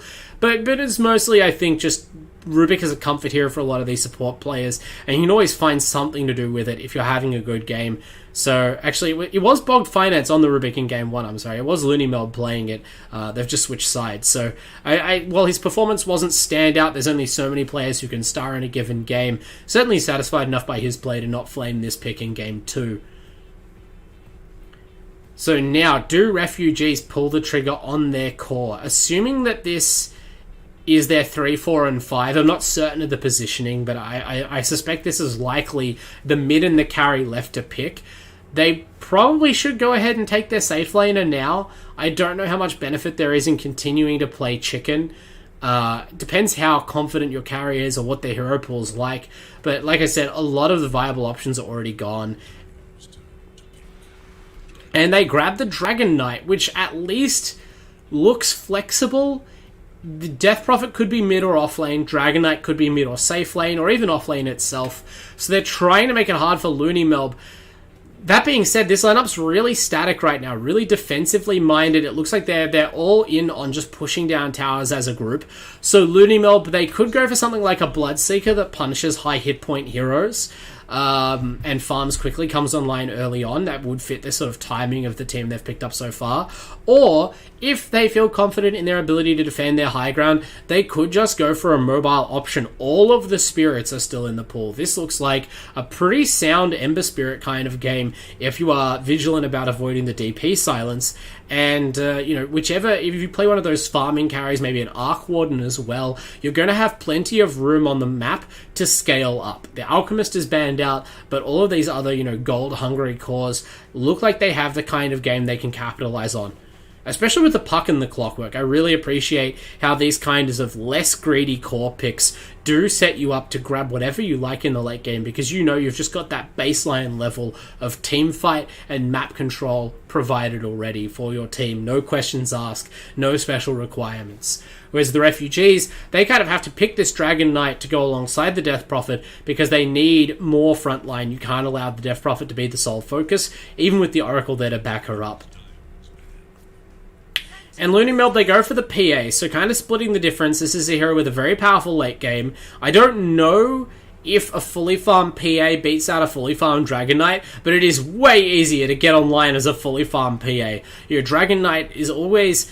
It's not so much about lacking potential, it's about realizing that potential through the game. It's just not a hero with a lot of mobility or flash farming tools, and your team are often depending upon you to lead the way in the mid-game. We'll see whether Refugee do play Dragon Knight as that traditional tower-taking tempo-setting hero, or whether they try and match the farm of the PA, but I would normally expect a Magnus or an Ogre or some other hero like that who can accelerate DK's farm with a buffing spell if they were playing that style, and that's not what they've drafted so far. So now LoonyMelb, they're just going to take out a couple of the strong MKB buyers, first targeting the Lifestealer for his magic immunity, and once the counters to PA are gone, there's not really a lot of strong carries left in the pool. Easy for her to dominate. They take out the Wraith King as well, great choice.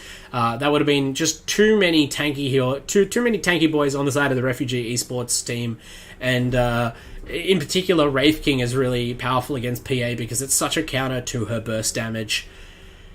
So now LoonyMelb, they're setting up Volkor again. He dominated game 1, and he's in this position now where if he gets a similar strong start, he can go for an early Desolator timing and really start obliterating heroes like Oracle, threatening anyone on the Refugee lineup's team. But if they only have an okay start or they don't want to play risky, they do have the option to split the map, and they showed in game 1 they easily have the coordination and discipline across all 5 players to make that kind of trickier style work and punish Refugee Esports if their push is less than decisive. And it's really hard to decisively push into Underlord. I thought we were going to see this pick earlier in the draft.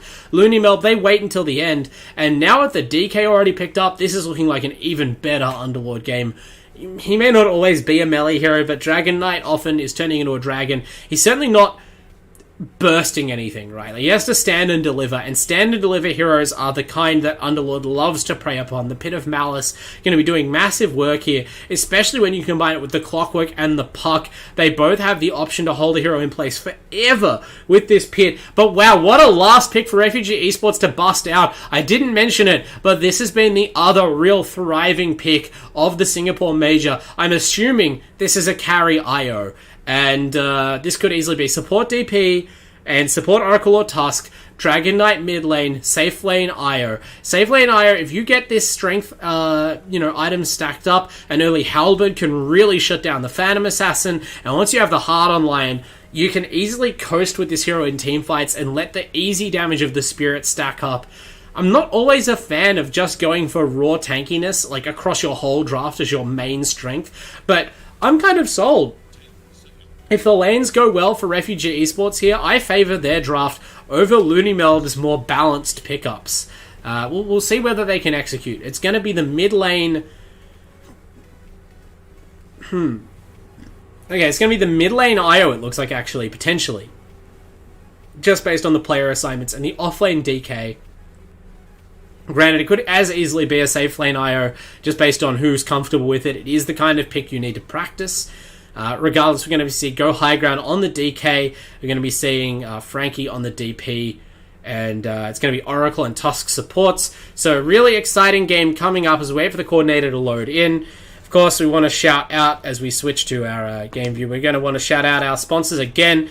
Thanks, of course, to Indomie for providing our noodles and Chatime for providing our drinks. It's a deadly, deadly combo, much like the Wisp and Dragon Knight that we've seen picked up here. Make sure you are refreshed going into your next game with all the spices and flavors of Indonesia, and of course the taste of the tropics through the bubble tea provided by Chatime.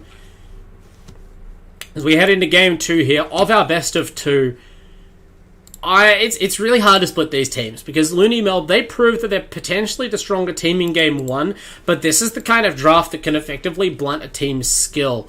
Coming out of QUT, Elite here on the mid IO is going to have the opportunity to exploit Yarak, who, no flame, looked like one of the weaker spots on the draft in game 1 for his team. So, if this Wisp has a good start, that's the kind of thing that can really cost you because, no matter how good the game is from Vorklaw, if the Wisp is ahead of you in terms of items, if Elite gets that key level 20 talent, the plus 60 Spirits hero damage, that is going to punish PA so hard. She's going to need to have Desolator BKB ideally before that time, and probably a third item, because these heroes combined, they're all so tanky, and there's a lot of work for her to do, a lot of big trees for her to cut down. The Kage S playing the clockwork again, the aggressive 4 position support, trying to get things done before the creeps even spawn, as we see the teams tangle in the bottom lane. Frankie's moving in, no level 1 slash, herself on the Death Prophet. Spirit Siphon going to be draining a lot of hit points away from the clock. Oracle, another slow starting support hero, much like the Phoenix in game 1, but this time Duckflinger on the Underlord is going to have even less trouble holding down the lane. It's going to be much more about how good Vorklaw's start is versus how good Elite's start is on the Wisp. Can we see a captain's performance from this core IO? It's going to be building towards the Helm of the Dominator, presumably, which is very, very key for farming. Obviously, Io is a hero normally defined as a support by which hero you choose to partner up with and follow around the map. But on the core Io, you're much more prone to picking up the Helm of the Dominator, taking control of a neutral creep with a powerful stun, and then using that as your tethered ally so that you can run all the buffs that Tether provides, as well as have additional control. It's a very, very difficult hero to play, and a completely unique play style. So we'll see how much Elite has this practiced. If it's within your hero pool right now, you could hardly ask for a better pick. So we're going to see Vorklaw right now is out alone against Go High Ground. And I mean, look, for a player that struggled in the first game out of the laning phase, Go High Ground's on a very safe pick here in this DK.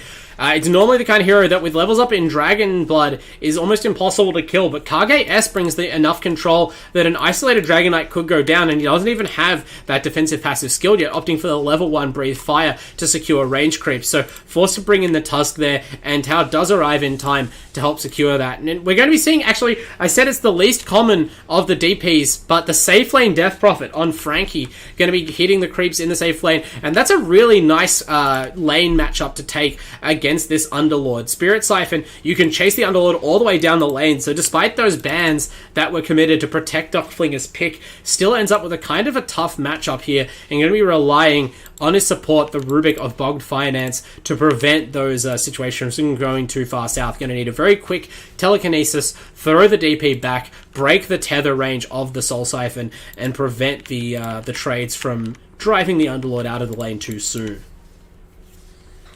And the early last hits, they're vindicating these lane matchups for the Radiant. Even Go High Ground is staying ahead of Vorklaw so far. Kage S going to have something to say about it. Tau, he took Ice Shards level 1 on the Tusk. This was almost unheard of. I assume it was for the level 1 fight. But they've both taken interesting level 1 skills that have left them a little vulnerable in the lane. Fortunately, the hero is just so tanky and there's enough regen there that they're not really being driven back. Yarak in the mid lane, really bruising, taking some tough trades with Elite's IO. They're both gunning for that early bottle. Yarak pops a salve, potentially in a position to deny a little bit of farm and delay this bottle. Level 4, a minute 4 rune is going to be important to say the least. Tau now has that tag team up, but actually out of mana already, and with no mangoes, that's going to make this Tusk pretty neutralized. They've realized he doesn't have the tag team, and now they're running him down. The battery assault and the cogs from Kage S. They might not have the damage to finish off this Tusk. There's a little bit of a delay. Actually, no. That runs into the cogs as they despawn. That's going to cost him his life. It buys time for Vorklaw to get the Blink Strike cooldown back up, and that's first blood. I'm sorry, Tau, a little bit of commentator's curse coming in. I praised the Oracle play in game 1, but now the shoe's on the other foot. The Oracle is being played, by this Phoenix player. Sorry, I'm unfamiliar with the characters. And instead, Tau, on that unfamiliar Tusk, perhaps, not bringing enough mana regen to lane, and with that awkward level 1 skill, these small things add up to, what is now a growing laning phase deficit. Early 1k lead for the Dire. Bugged Finance adding to it with another early kill on this Rubik, really making the pick shine. Go High Ground's got a double or triple wave, double wave stacked up here on this DK, and this is something you can afford to do thanks to the Dragon Blood passive, making sure the creep equilibrium will be in his favor, but might be punished here. The Tusk is not in the lane, went deep to try and water a creep camp or something, and left his DK alone. It's a very nice Ice Shards, but Vorclaw has mana for the Blink Strike, so Go High Ground just goes down, and again, I'm not so sure about this play. A little bit of lacking coordination from the QUT offlane. They did not have their Tusk there to defend the DK while he was doing something extremely dangerous, like stacking up multiple creep waves. And now Tau just sort of wanders into the lane alone by himself. What do you expect to have happen? Kage S goes on you again with the battery, again with the power cogs. Now granted, this is deep enough and close enough to the Tau. The positioning's a little bit awkward to go for the kill, but Kage S, he's not concerned at all. Forces out the Tusk self, takes an easy trade, and now this Dire Wave is going to crash into the tower. Can High Ground get these creeps that, you know, already so much has been sacrificed for? Granted, Vorclaw, they are managing to contest the PA's farm. Not a lot getting done there. But if they start to fall behind in this lane on levels, KGS is going to find some stacks in the jungle, no doubt. And I have faith after game 1 that Vorclaw is capable of escalating his farm to the top of the ladder. That being said, he has a competitor. It's Elite. Elite coming in and maybe trying to get an early kill. Kage S is going to be heavily contested as the clock, and Tau adds just enough damage with the tag team. Elite crashing in with those level 3 spirits. That's a lot of damage, and that's an important kill. They shut down this clockwork. They get some experience on their Tusk, and of course, anything that accelerates Elite's farm, he is the key hero for this game for them. That's going to be great for QUT. Meanwhile, Frankie falling low on the bottom lane, but Duckflinger's alone, and this Underlord, it's very much a hero without a lot of potential for flashy plays. He measures the damage that he's going to take from Duckflinger, he takes that damage on, and then he ends up winning the trade thanks to the drain from Soul Siphon. Bugged Finance forced to return to the lane to defend his Underlord. And so this is much more even than we saw in game 1. We're not bleeding out of the offlane like we were with that Sand King pick. And despite a few early missteps, that Io, who's your most important hero by far, is having a great game. Top of the overall last hit chart. Really good stuff from Elite. The other important thing about Io, of course, is stacks. Heroes good at making them and taking them. Of course, when you're in the mid lane, you don't have as much freedom to run through the jungle and stack multiple camps every minute with the spirits. You're going to be relying on Tau and the other support to get that done. Right now, we're going for more aggressive roaming instead, but I'd like to see them focus on the economy a little bit, because ultimately what's going to matter is the timing on that level 20 talent and the timing on the first couple of items. Helm of Dominator, moving ever closer to completion, but the earlier you can get that online, the better. That is your farming item, and that's going to scale you into either an additional farming and damage item like a Maelstrom that scales with Wisp's crazy attack speed from Overcharge, or simply tanking up immediately. Vorclaw doesn't look to be going so fast towards this Battle Fury that I feel like you need to prioritize the Heaven's Halberd, but certainly Elite can afford to. The spirits do a lot of damage by themselves. So what can Yarak do? Like, we're already talking a lot about how Elite's Io is going to contribute to this game and progressing towards the point where that hero is really going to start to kick in and, feel its true force. This Puck now has level 6. Potential to teleport to top lane. You really are looking for these sorts of rotations. I'd love to see the scroll, but it's the Rubik who teleports first. Yarak's sitting in the mid still, so this is not quite as intimidating, especially for a hero that's as tanky as Dragon Knight. They have a lot of control between Kage S and Bugged Finance, but they've already used the disables on the clockwork. Tau goes for a bit of an optimistic teleport and just gets picked up by the telekinesis, so they may get a kill out of this after all. It's a level 3 Tusk running for his life, but with the battery assault coming off cooldown, his best hope is to deny himself to the potato and the tomato. Not going to happen. Bugged Finance on point with the Fade Bolt. So maybe there was an opportunity for the Tusk to just slip away there instead of going for the teleport right in front of his support with a stun. But I'm surprised Yarak did not TP. They are keeping this Puck in the mid. He wants to farm.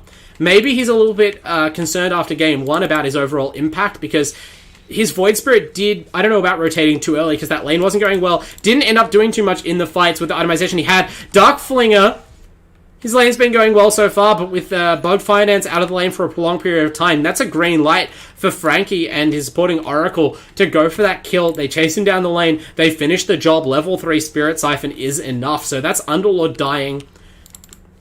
I don't think it's Panic Stations just yet. Maybe needs to go ahead and pick up some boots to go with the Hood of Defiance. But, when you've already got your mid IO doing well and top going kind of even, to have your Death Prophet also near the top of the last hits chart, also picking up kills on our opposite number, these lanes, this draft from Elite, this really shows the difference. Actually, I think I did say at the draft that we didn't get the full team to show up for QUT. I think I just got deceived. I don't think Elite was in game 1. I think that's really the difference. When the player who's subbed is your captain and mid laner, you really have the potential to show up as a different team. And this is much more like the Refugee Esports squad that we knew from last year, that I watched go deep in the finals. Really pulling out an innovative draft right now that's putting a ton of pressure onto LoonyMelb, despite being slightly behind on overall gold right now. We've got Go High Ground. He's progressing towards a Meteor Hammer, which is a really nice pickup for this offlane Dragon Knight. Like, the hero, even in a more farm-oriented role, sometimes struggles to accelerate out of the early game. You need a lot of items all at once. You generally need stats. You often need a Shadow Blade or a Blink Dagger to try and make use of your stun. And so instead of focusing on just being a stun bot, kind of like the old offlane Strength Morphling, you can at least prioritize a part of your hero that's easy to bring online and will reliably contribute. You're gonna have the damage from this Elite IO and from this Death Prophet Exorcism. So why gamble with your third core when you can go for something reliable and effective? And Go High Ground is going to be gunning for these towers, but first they're going to put the pressure on a Vorkor, maybe get a little bit of revenge for the first game. I mentioned he doesn't have a lot of damage, but with this Tusk tag team, they are chipping away at the PA's health. It's mostly just to push her off the tower so that now they can get in some good early damage. The Corrosive Breath from the DK does work on towers, so that's going to be punishing her for the retreat, as well as punishing the Dire if they don't rotate any further heroes up here. They've kind of left Vorkor on an island, and unlike in game 1, he hasn't dominated the opposing offlaner enough to really make that work in their favor. And we see the Dire supports, they're just sitting in bottom lane right now, but KGS, he does not have the hook shot, so there is no way for him to initiate right now. They are going to spot this IO rotating around, but Elite, one of the factors of having this IO with this Helm of the Dominator up is he is so speedy. The additional movement speed from tethering to this Centaur creep makes both IO and the Centaur itself insanely fast. Watch him run down this Yarak Puck. There's no way out. The Illusory Orb is too slow, and Elite runs in, spots out this Dire stack, or it's stacked himself, I couldn't quite see, but he's playing as aggressively as he should. This is the start he was looking for, and man, this IO pick, this is kind of a cheese hero. Like, it's almost a meepo. If you aren't prepared to fight this, and you're against someone who's good at the hero, it really undoes a team in a way that most heroes don't. Like, you really need to respond correctly, with force, and, in the right manner. And that sort of, like, haphazard collapse that they just tried without having the hookshot available to pin the IO down, not going to work out. They end up just feeding him an extra kill. And this Yarak Puck still hasn't contributed to the game, really. That was, like, the first time he tried to rotate at all, and it ended up in his own death at the hands of Elite, who, by the way, is not stopping. Wisp, hero with almost no cooldowns. The only spell with a notable delay is his Relocate, which is used, just to go harder. It certainly doesn't affect your combat potential. So Wisp, having just, moved into the Dire triangle and made it unfarmable, punished the Puck. Now they're going to be putting pressure on mid lane, even as we see Frankie move in on bottom tower with the Death Prophet. Meanwhile, Go High Ground has taken out the Dire tier 1 top with that Meteor Hammer. Vorkor powerless to stop him, and they've identified the weakness of this Vorkor PA. Unlike the troll in game 1, where Vorkor made that really canny rotation armed with only a B Fury, even if he had the B Fury this early on the Phantom Assassin, there's no way this hero is making that same rotation into a full team fight. And so they know they have a window. Nevertheless, they do need to watch their positioning on their supports. The Oracle is punished. Yarak finally makes a successful play. That being said, this time, it's actually QUT who are punishing them across the map. The High Ground has moved over to the mid lane, where he could potentially benefit from Elite's tether. Doesn't need it. They just take the tower out with the chipping away with the Corrosive Breath. And so just like that, 2 tier 1s are down for the Dire. The gold lead is back in favor of the Refugees, and they have their their say of what goes on the map right now. Elite is completely setting the tempo of this game, chasing Vorkor into his tower with a double damage rune. Vorkor not expecting the double damage. He didn't realize the burst damage would be so strong and gets a little bit unlucky on his fade procs. Only dodged one Wisp auto attack. Elite gets him while he tries to teleport out. Now the team has collapsed, but Elite, he runs the creep up to the high ground. He tries to tether to it. It's some fancy footwork. It's not quite enough. That was essential that they kill and punish the Wisp there. He was getting so much off the map. Top of the farm chart by a mile. I'm sure he's also top of the net worth chart. Yeah, 1,200, 1,300 gold ahead of the puck. The top three net worths are all Radiant cores, which makes sense when you consider that I think they're looking to pick up their third tier 1 to none. But the IO is out of control. You needed to shut him down. Paying the life of Vorkor is a very hefty price, but in the end, I think the trade does still favor LoonyMelb.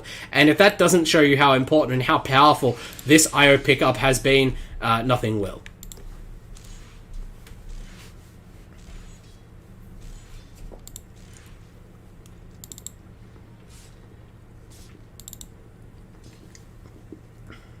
So we settle a little.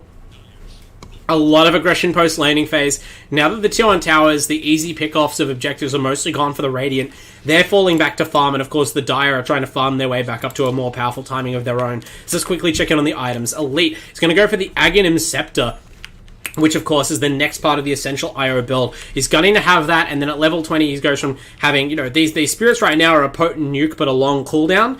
Then he suddenly has constant spirit nukes. Then he has massive constant spirit nukes. And all of that combined with some significant damage output and incredible tankiness, it creates the massive threat that is core IO.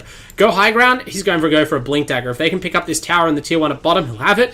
And that's going to make this Dragon Knight a really threatening kill generator. Like, forget about this Tusk need to roll in on the kills. Go high ground, blinking in as like a super tanky offlaner, stunning a target with Dragon Tail. That then guarantees the Meteor Hammer stun, or at least forces counter initiation to block it. And that's going to make Vorkor's farming life very difficult, especially since Vorkor is still only trying to finish up the Battle Fury. It's a bit of a slow timing, and even this bottom lane is not safe. He's been spotted out by Frankie's Death Prophet. They're bringing in the Tusk. They're bringing in the IO. The tether to Frankie is going to cut Vorkor's route of escape. Vorkor immediately realizes he needs to go for the high ground. The IO doesn't have a stun, and he's going to get out in time. Really, really smart play from Vorkor. That's the player we saw dominate Game 1. Now we have to see how well he can play from behind, but that was smart stuff. You realize that only Elite was likely coming from that direction, took the bet that no other heroes had teleported to the shrine, or the outpost, they were teleporting to the tower, and Wisp can do a lot of things right now, but having just tethered over to the DP, it's unlikely that there was a stun waiting on the high ground, and the teleport pays off.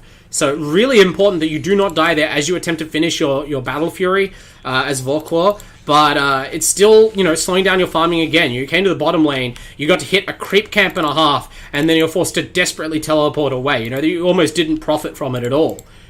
In the meantime, the Radiant are farming all three lanes because their cores are all so tanky. They're really punishing the low damage of these dire heroes, right? Like Rubik. Clockwork is a good ganker, but doesn't have tremendous damage output, and especially if his initial burst of damage can't bring the target down. The battery assault's basically all he's got. This Rubik certainly doesn't do a lot of damage in the early game. Only has the one nuke, very low auto attack potential. Duck Flinger, another mostly defensive controlling hero, has itemized that way as well. The puck can front load some damage and has gone for a Veil, so they understand that they need to do everything they can to up their damage in the short term. Good item choice by Yarok. But, even this PA, much less of a fighter early on than even the Troll Warlord. And, you can see that Vorkor's been forced to play a lot more safely and passively in terms of how he goes for farm. That's delayed the Battle Fury, and that will further put his team on the back foot as QUT refugees try to run them over. Now we're going to see the first ganking play from Go High Ground, but his support is not going to get there as quickly as the Dire. They're right under the tier 2. Immediate Dream Core from Yarok might have been a little premature, and maybe now they sniff an opportunity. We see Elite come in. He's got Relocate running, so he's going to dive like a madman on this IO. They are going to take out Kage S. That's all they could get right now. He actually relocated in with the double damage room bottled, so brutal stuff. Guaranteed to get at least one kill, and almost unlucky not to get more. Yarok really needs to save that Drain Coil, because IO has almost unfettered mobility in the fights. One of the very few ways they can kind of stop Elite just running down his target of choice with superior move speed and turn facing is that Dream Coil. And when you commit it on just a Dragon Knight who's already used all his spells, you really give a green light to a team like QUT. They are not going to miss that opportunity. Now, Go High Ground turns the Meteor Hammer on the Tier 2 tower. He's just been sitting in this top lane, pushing it in, knows he's not under threat from really anyone on the Dire, especially alone, and he is rewarded with eventually taking that tower. So a big turnaround from the Sand King play in Game 1. This is much the same style that Go High Ground wanted to play in the first game, just the hero matchups and such, and how the laning phase went kind of denied the opportunity. Now we're seeing some good, dogged off-laner play, really being a strategic thorn in the side of LoonyMelb. Frankie didn't even need to commit the Exorcism, so they're potentially going to hold that for level 2. They could easily also fall back on Roshan, especially since Elite is gunning down this last Tier 1 tower in the bottom lane. He's drawing the entire Dire team over, and this is the kind of map mobility that Wisp provides, another one of its advantages. They could easily relocate or simply TP scroll up to top lane right now and take advantage of a completely empty top side of the map to do Roshan. And getting this Aegis up on the IO would further guarantee the quick progression towards level 20. The Aghanim Scepter is already online.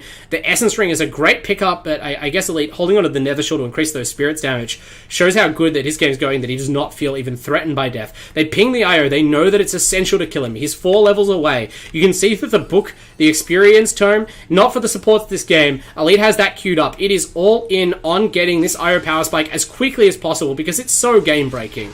And, they finally get the initiation from Kage S. I was waiting for it to happen, but they wait so long. The lead has already killed off Yarok, and he is completely isolated now. His team can't quite get in there. Very good control. We see how powerful the clockwork is specifically for defeating the IO, because Elite's main answer to that sort of thing, he can't get the relocate off. He tries to tether out to his team, and as he tethers out of the cogs that are blocking his movement, even when he reaches the outside with the tether movement, it gets cut off by the pushback effect. So it's very difficult for Wisp alone to escape from those ganks.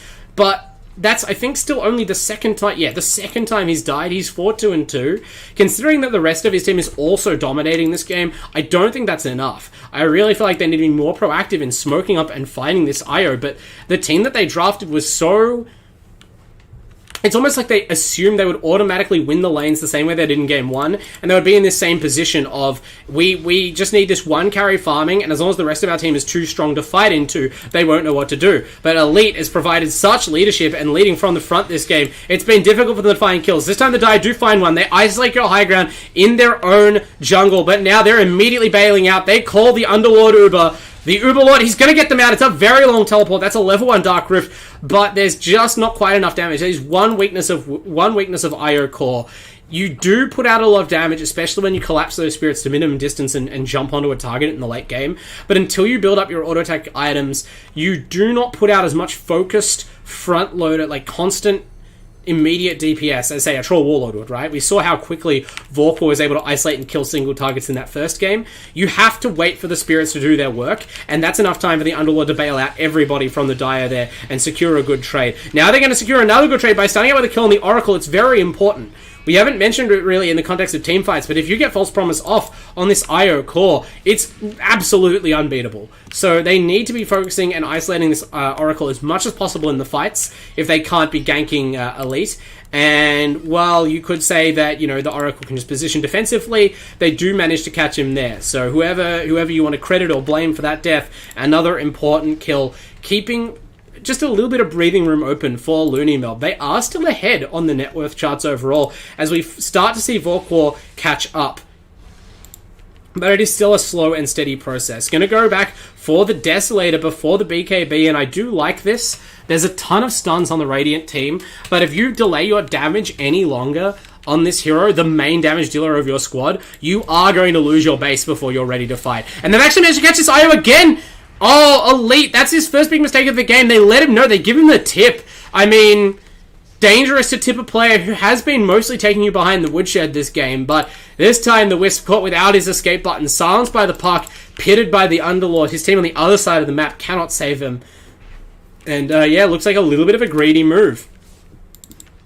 I mentioned how important it was to delay the level 20. The IO does get the 20-minute tome of knowledge, so the team are, you know, contributing their all to make sure that Elite gets powered up as soon as possible, but he's kind of, you know, counteracting that generosity by dying there, spending a lot of time off the map, not getting XP, as well as giving a chunk of gold over to the Dire. He is the most farmed core they have, but, I mean, Frankie's actually caught up a lot on this Death Prophet, building towards the Shiva's Guard, already has the Yule Scepter, so that's one hero at least who won't be getting gunned down by Yerak's Puck, and the teamfight's really spreading out here, which I think actually favours the Radiant, maybe more than LoonyMelb think. The Death Prophet pops Exorcism, she's been completely trapped in by Dire Creeps, which is really awkward, forced to use that ult in a difficult position. That by itself might decide this fight. Elite comes in with the Relocate to get Frankie out of the trees, and in fact, gets most of the Dire out of the fight, even though he's forced to disappear back to the fountain as the Relocate expires. Duckfling is going to try and get out of here, yuking around the trees, denies the vision for the Exorcism Ghost. So in the end, that's such a funny team fight. Despite there being a huge exchange of spells and 5 heroes from each side showing up, it is still only 3 supports who go down. A slight victory for the side of QUT Refugees, but the biggest victory that they win is that they only lose a tier 1 tower. On that lane, they still have plenty of map real estate. This is their second tower they've lost, and this IO is about to hit level 19. So in only a couple of minutes, we are going to see IO hit peak power. He'll likely have a BKB shortly after that, and at that window, that's when we're going to see, I would assume, the QUT squad just slam their foot on, like, put a brick on the accelerator and go. Because you will never, the IO can continue to get stronger, but you'll never be relatively stronger than that. And in fact, it's important not to feed Vorkor too much before that point. Vorkor picks up a good kill on Go High Ground. This is what the PA announces herself as finally joining the game for real. Has that Desolator finished. That's her damage item. She kills off Tau on the Tusk. That's 2 now. Vorkor looking for more. The team is still strong. This is how the LoonyMelb squad wanted to play from the outset, and it's taken them a bit longer to reach their strength, but now when they spot their opportunity, they go for it. Frankie can't escape. Brought down by magic damage. Good Fadebot catches her on the other fight, and now they bring down Elite, the crown jewel. I really thought you were going to see Wisp get level 20 before they took another fight, but Go High Ground, it's been a much better game from him in the offlane, but again, he's a little bit too far up the field. Even for a tanky boy like DK, you can't afford to be there. And as his team sort of hesitate, not sure whether to try and defend him or not, his death gives the Dire permission to just charge down the lane like madmen. And with, they have powerful catch spells. They have blink daggers. They have this highly mobile carry. With their hook shot and their dream coil and their pit of malice, they secure another 3 kills and a massive gold swing. They're 4,000 gold ahead. And now they have the Aegis. I really wanted the Radiant to go up and get that earlier. They had such control over the map and such a mobility advantage from the Relocate that they really could have done it at any time. And now they're looking a little lost. Tau just kind of runs up into the triangle right as the enemy team take Roshan. I'm not sure what you're expecting to find there, but what you find is Vorkor, who is happy to continue his killing spree and has all of a sudden leapt up from being well behind the Radiant cores to, even with the Radiant cores, to ahead of the Radiant cores. All of the hard work that Elite had done throughout the game, all of the diligent farming from Frankie's Death Prophet to keep this hero, to get to the Shiva's Guard, this really important combination of defensive items that the team needs, is now in danger of being undermined because its Phantom Assassin is also hitting a peak of power unbelievably ahead of the IO. Still 3/4 of a level away from 20. The experience requirement goes up every level. And, when you don't have that available, that Spirit's talent is such a jump, right? 60 Spirit's hero damage. That is like that's a 66% increase on the base damage of the spell. That's insane. That's like an extra 2 or 3 levels in your main damage source, right? Like it can't be summarized how different a level 19 IO core is from a level 20 IO core. Can't be overstated rather. And what can't be overstated also is the threat right now that they're going to lose a top lane of Rax before that level 20 IO is ready. He's only halfway. His team has to come back and fight, and this must be so annoying. Elite really was cruising, really was on the trend, but Vorkor's timing has come good with that devastating rundown team fight. I can't even really call it a team fight, but that spree of kills following the Radiant back from the mid lane tier 2. The Dire have picked up everything they need to strike a critical first blow. They take the top melee barracks off the map, and just like in game 1, with only that melee barracks taken, they retreat. They do not give their opponents any chances. And that's a kind of discipline you don't always see, even from very highly skilled teams. So granted, the highly skilled teams are probably good enough to not get punished. They're maybe just able to cut it more fine. But I admire the determination, like in a game where you know the kind of knife edge you're resting on, right? Where you know that your opponent is right on the precipice of fighting you. And you don't know, by the way, how close Elite is to just relocating at level 20 and decimating your team. Better to just take that important melee racks and then back off. You can come back for the range one later. KGS, they're going to take this fight though. He finds the Oracle, takes a couple of pump fakes on the hook shot, strikes true. And speaking of striking true, Vorkor one-shots the Oracle. The Desolator crits coming through. Has the Titan Sliver now. That's a massive, massive pickup. The BKB isn't ready yet, and I was going to say that there's a danger, as Elite has finally hit level 20, that you could relocate in on top of this PA and in the space of one disable blow her up. But this item not only shortens the duration of the disables from the Radiant, it provides critical magic resistance to the Phantom Assassin. When you combine that with her inherent evasion from Blur, the fact that she has the Aegis on board, and the defense from the... Is that a stolen False Promise? It looked like it was a stolen False Promise, so good job, Bogged Finance. But yeah, the defensive abilities of the PA stack up really well now against the IO, as especially she also picks up the BKB. So now you have that trump card against the IO, and the IO is going to need to go back and grab more powerful attacking items to threaten the PA. It's going to be more about isolating the rest of the team and perhaps relying on something like the Exorcism damage to eventually bring PA down while she's controlled by the DK and the Tusk. And that's a viable game plan, but they're not executing that right now. Instead, Go High Ground is juking around in the dire trees and eventually being run down by Yarak and KGS. Celebratory tap on the butt from the Bullwhip there. Yarak hasn't had the loudest game on the puck, but hasn't been as quiet in game one either. This has been a much more steady, solid hand from the mid lane, contributing to his team just when they need it with that extra control and mobility as well, scouting out these split push heroes. So the balance of power swings decidedly back in favor of the Dire, just when it really looked like QUT were going to really execute a powerful game plan here. They've faltered at the final hurdle. And that's not to say it's over. They're picking up some powerful neutral items. I think they just obtained a Cloak of Flames. No, that was the Dire. Okay, so no such item for Elite, but the Elven Skin Cloak wouldn't even be a bad idea for this core IO if he wants it. For now, he's going to hold on to the Nether Shore, that bonus magic damage a priority, and this is going to be the first big fight with that level 20 Wisp. Yarok coming in there. Maybe KGS could have warned off his puck. They're trying to get him out right now because Yarok realizes that this is not the fight you want to take. Elite, no, Yarok doesn't really realize that, hangs around, eats another couple of Spirituous Trouble, and you see how quick that damage bursts down, but it is all a bait. They bring in Vorkor. Vorkor posts the BKB very early. They waste a few seconds of it. Good snowball from Tower is going to buy the IO time, and PA goes after the Tusk instead, so now her BKB is gone. It's going to make it a lot harder to isolate and kill Elite's IO. They're actually trying to bail out of this fight with the Underlord right now. They've lost the puck. They actually lose the... No, wait, the Underlord does get out. That was a close run thing, but they've left behind Vorkor on the PA. They don't get their Phantom Assassin out. I'm not sure if that was intentional or mistake. Oh, that's a crit! That is such a crit! I really was about to pronounce the PA dead there, but, you know, this is a battle of steady DPS from the Irois against insane procs of burst from the PA, and the crit gods come through. I think that was about 1400 damage, just evaporating the arrow from the map, and with that critical neutral line pickup, the Paladin Sword, the PA has lifesteal. Skip the lifesteal talent, as is common for the Phantom Strike cast range, and so I thought without the BKB, Vorkor might have trouble racing the damage output of the IO Wisps, but with this critical neutral item pickup, this really is just a tour de force of RNG for Vorkor. With the right neutral item roll and the right crit roll, PA can do anything. And now a second lane of Rax is under massive threat. That really, it didn't feel like it originally. It sort of felt like it might just be a bit of a scrap in the jungle, but that may have actually been the fight for QUT. That was Elite's first real chance, and by its nature, best real chance to flex the powerful core IO timing. And due to a bit of bad luck and some good positioning from the Dire team, it doesn't pay off.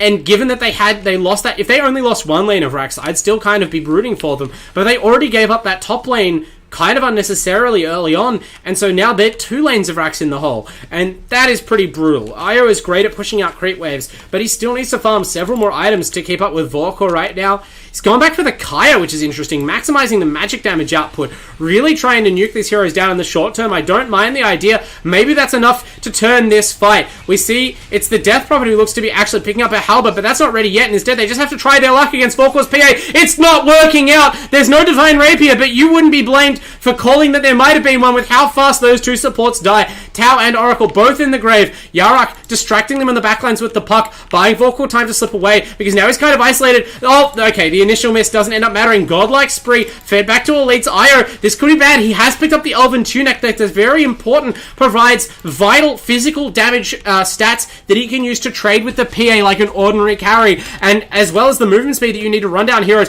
with these spirits. Relocates in to go for the Rubik, forces out the cogs to protect the other support. Now they turn onto the Underlord. The relocate is going to take Frankie back to base. No, they detether. Good timing. Elite actually it teleports him back. That was so perfect. I don't think Duckflinger realized exactly where the IO relocate was, and he ended up running away from the IO back into the IO. So Elite finally gets the great team fight they were looking for, demonstrates the power of this IO, and there is still room to grow, but there's still 2 lanes of racks down.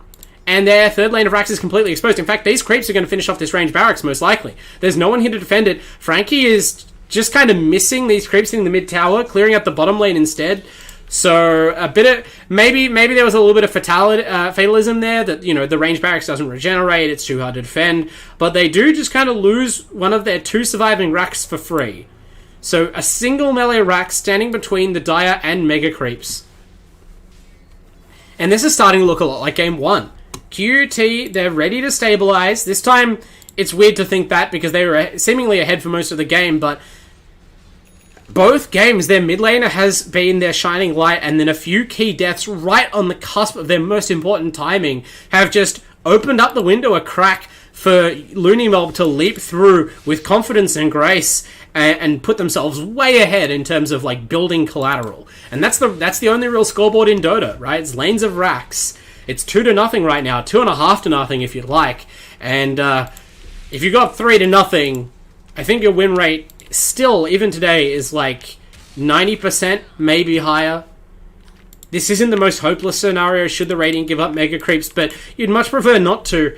And they must be kind of ruining the mistakes that led them to kind of miss this timing that they looked so poised for, and especially to give up that top rack so early and seemingly so cheaply. Now, they're so concentrated on pushing out their base, it seems likely that they will miss the spawn timing on the Roshan. They will not have a big window to contest. The Dire are basically camping on it. This Desolator PA will not take long to bring it down at all. And once they have the Aegis up on Vorkor, this is where, like, I talked about the lack of damage from the Dire. We're going to see a lack of damage from the Radiant. In fact, it seems... Is she going back for a heart? It almost looks like we're going for a heart here on the PA, which would be really interesting. Oh, actually, no, sorry, what am I talking about? This is a Vanguard to complete the Abyssal Blade. I'm losing my mind over here. Heart's been such a powerful item this patch, and I think that it wouldn't even be unjustified against the IO, but Vorkor just sticking with the tried and true. The ability to lock down the IO guaranteed, or the DP and burst them, is going to be very, very valuable, of course. And now, the Roshan, it's actually LoonyMelb's turn to be punished by a slow Roshan spawn. The Radiant thought they were already in the pit, so they run in to fight, and realize that it's not actually up there, just going to scrap. Now the Roshan spawns. It might be even pulled out of pit by the IO spirits, but it's not going to contribute to the fight. This is all happening right outside the pit, and huge apocalyptic spell effects going off. Kage S goes down, Tau goes down, High Ground goes down, and now Elite, who's staying troll initially, but Vorkor was not in that mess of spells, easily stepping around it with the power of the PA, and in the end, all of the deaths are on the side of the Radiant. The Battle Fury on this PA multiplies the damage of these crits so many times when you fight in that enclosed space. That's why the supports vanish so quickly off the map. And Rubik has even stolen the Exorcism. I've never seen this. The flock of Rubik's Cubes going off right now is a little bit of an indictment on Frankie's play. You really should not be having that spell stolen, but sometimes you don't get the chance. Maybe you're bashed as the Exorcism goes off. I think it was maybe just a single-minded dash towards the pit, and the Rubik waiting in the wings was able to pick up that exorcism and really turn the fight around. So huge plays again by Bogged Finance, justifying that Rubik pick, finding the spells to steal even if they're not the common ones. And you know, I've been casting this as a game in the balance for a long time, but suddenly, as we watch the Dire rolling over the Raxes, it almost feels like even without the two other lanes of Rax already in their pockets, they would be poised to take this game. You look at the itemization, really all coming true right now. This is a team-wide timing. They've coordinated it very well. Shiva's Pipe Greaves up on the Underlord Duckflinger is indestructible and makes his team pretty much indestructible as well. PA we've talked about a lot. Yarok has finished an Eye of Skadi, which is an interesting choice, but with the phase shift attack, it's just even more BKB control. None of that's necessary though, because armed with the Battle Fury PA timing and a little bit of an unfortunate series of deaths for the core IO, all of that effort, all of that the creative drafting from QUT Esports, the Refugee Esports lineup, it comes to naught. It's a 2-0 win to LoonyMelb. They take it out. Really, really impressive stuff overall. I have to give credit to the whole team, but especially to Vorkor. That is some of the most assured carry play I have ever seen in the Australian Esports University League in this or any season. I'm excited to see LoonyMelb continue to perform throughout the season. There is room to improve. Yarak on the puck did not cost his team the victory by any means, but that, you know, if you're going to step up in any department, it would help to not allow the enemy mid laner, you know, the chance to outscale your core when you're relying on Vorkor so much. Duckflinger, hard to fault the gameplay, really. I was questioning of the picks, but both of those were made to work. Bogged Finance, terrific stuff on the Rubik. Seems like a real comfort here of him. And KGS, great aggressive play both games. So an almost complete unit out of LoonyMelb. I'm sure they'll be contending late into the season. We'll have plenty more chances to watch them and Refugee Esports. You know, they did have to play Game 1 with a stand-in. Game 2 was much closer, so don't count them out by any means. It's going to be a long season here at the Australian Esports University League. Shoutouts to Chatime and all our other sponsors for making that season possible, and I will no doubt be back next week or in the weeks to come to bring you more of this exciting Dota 2 action. But for now, I've been the Wandering Bard. I'll see you later.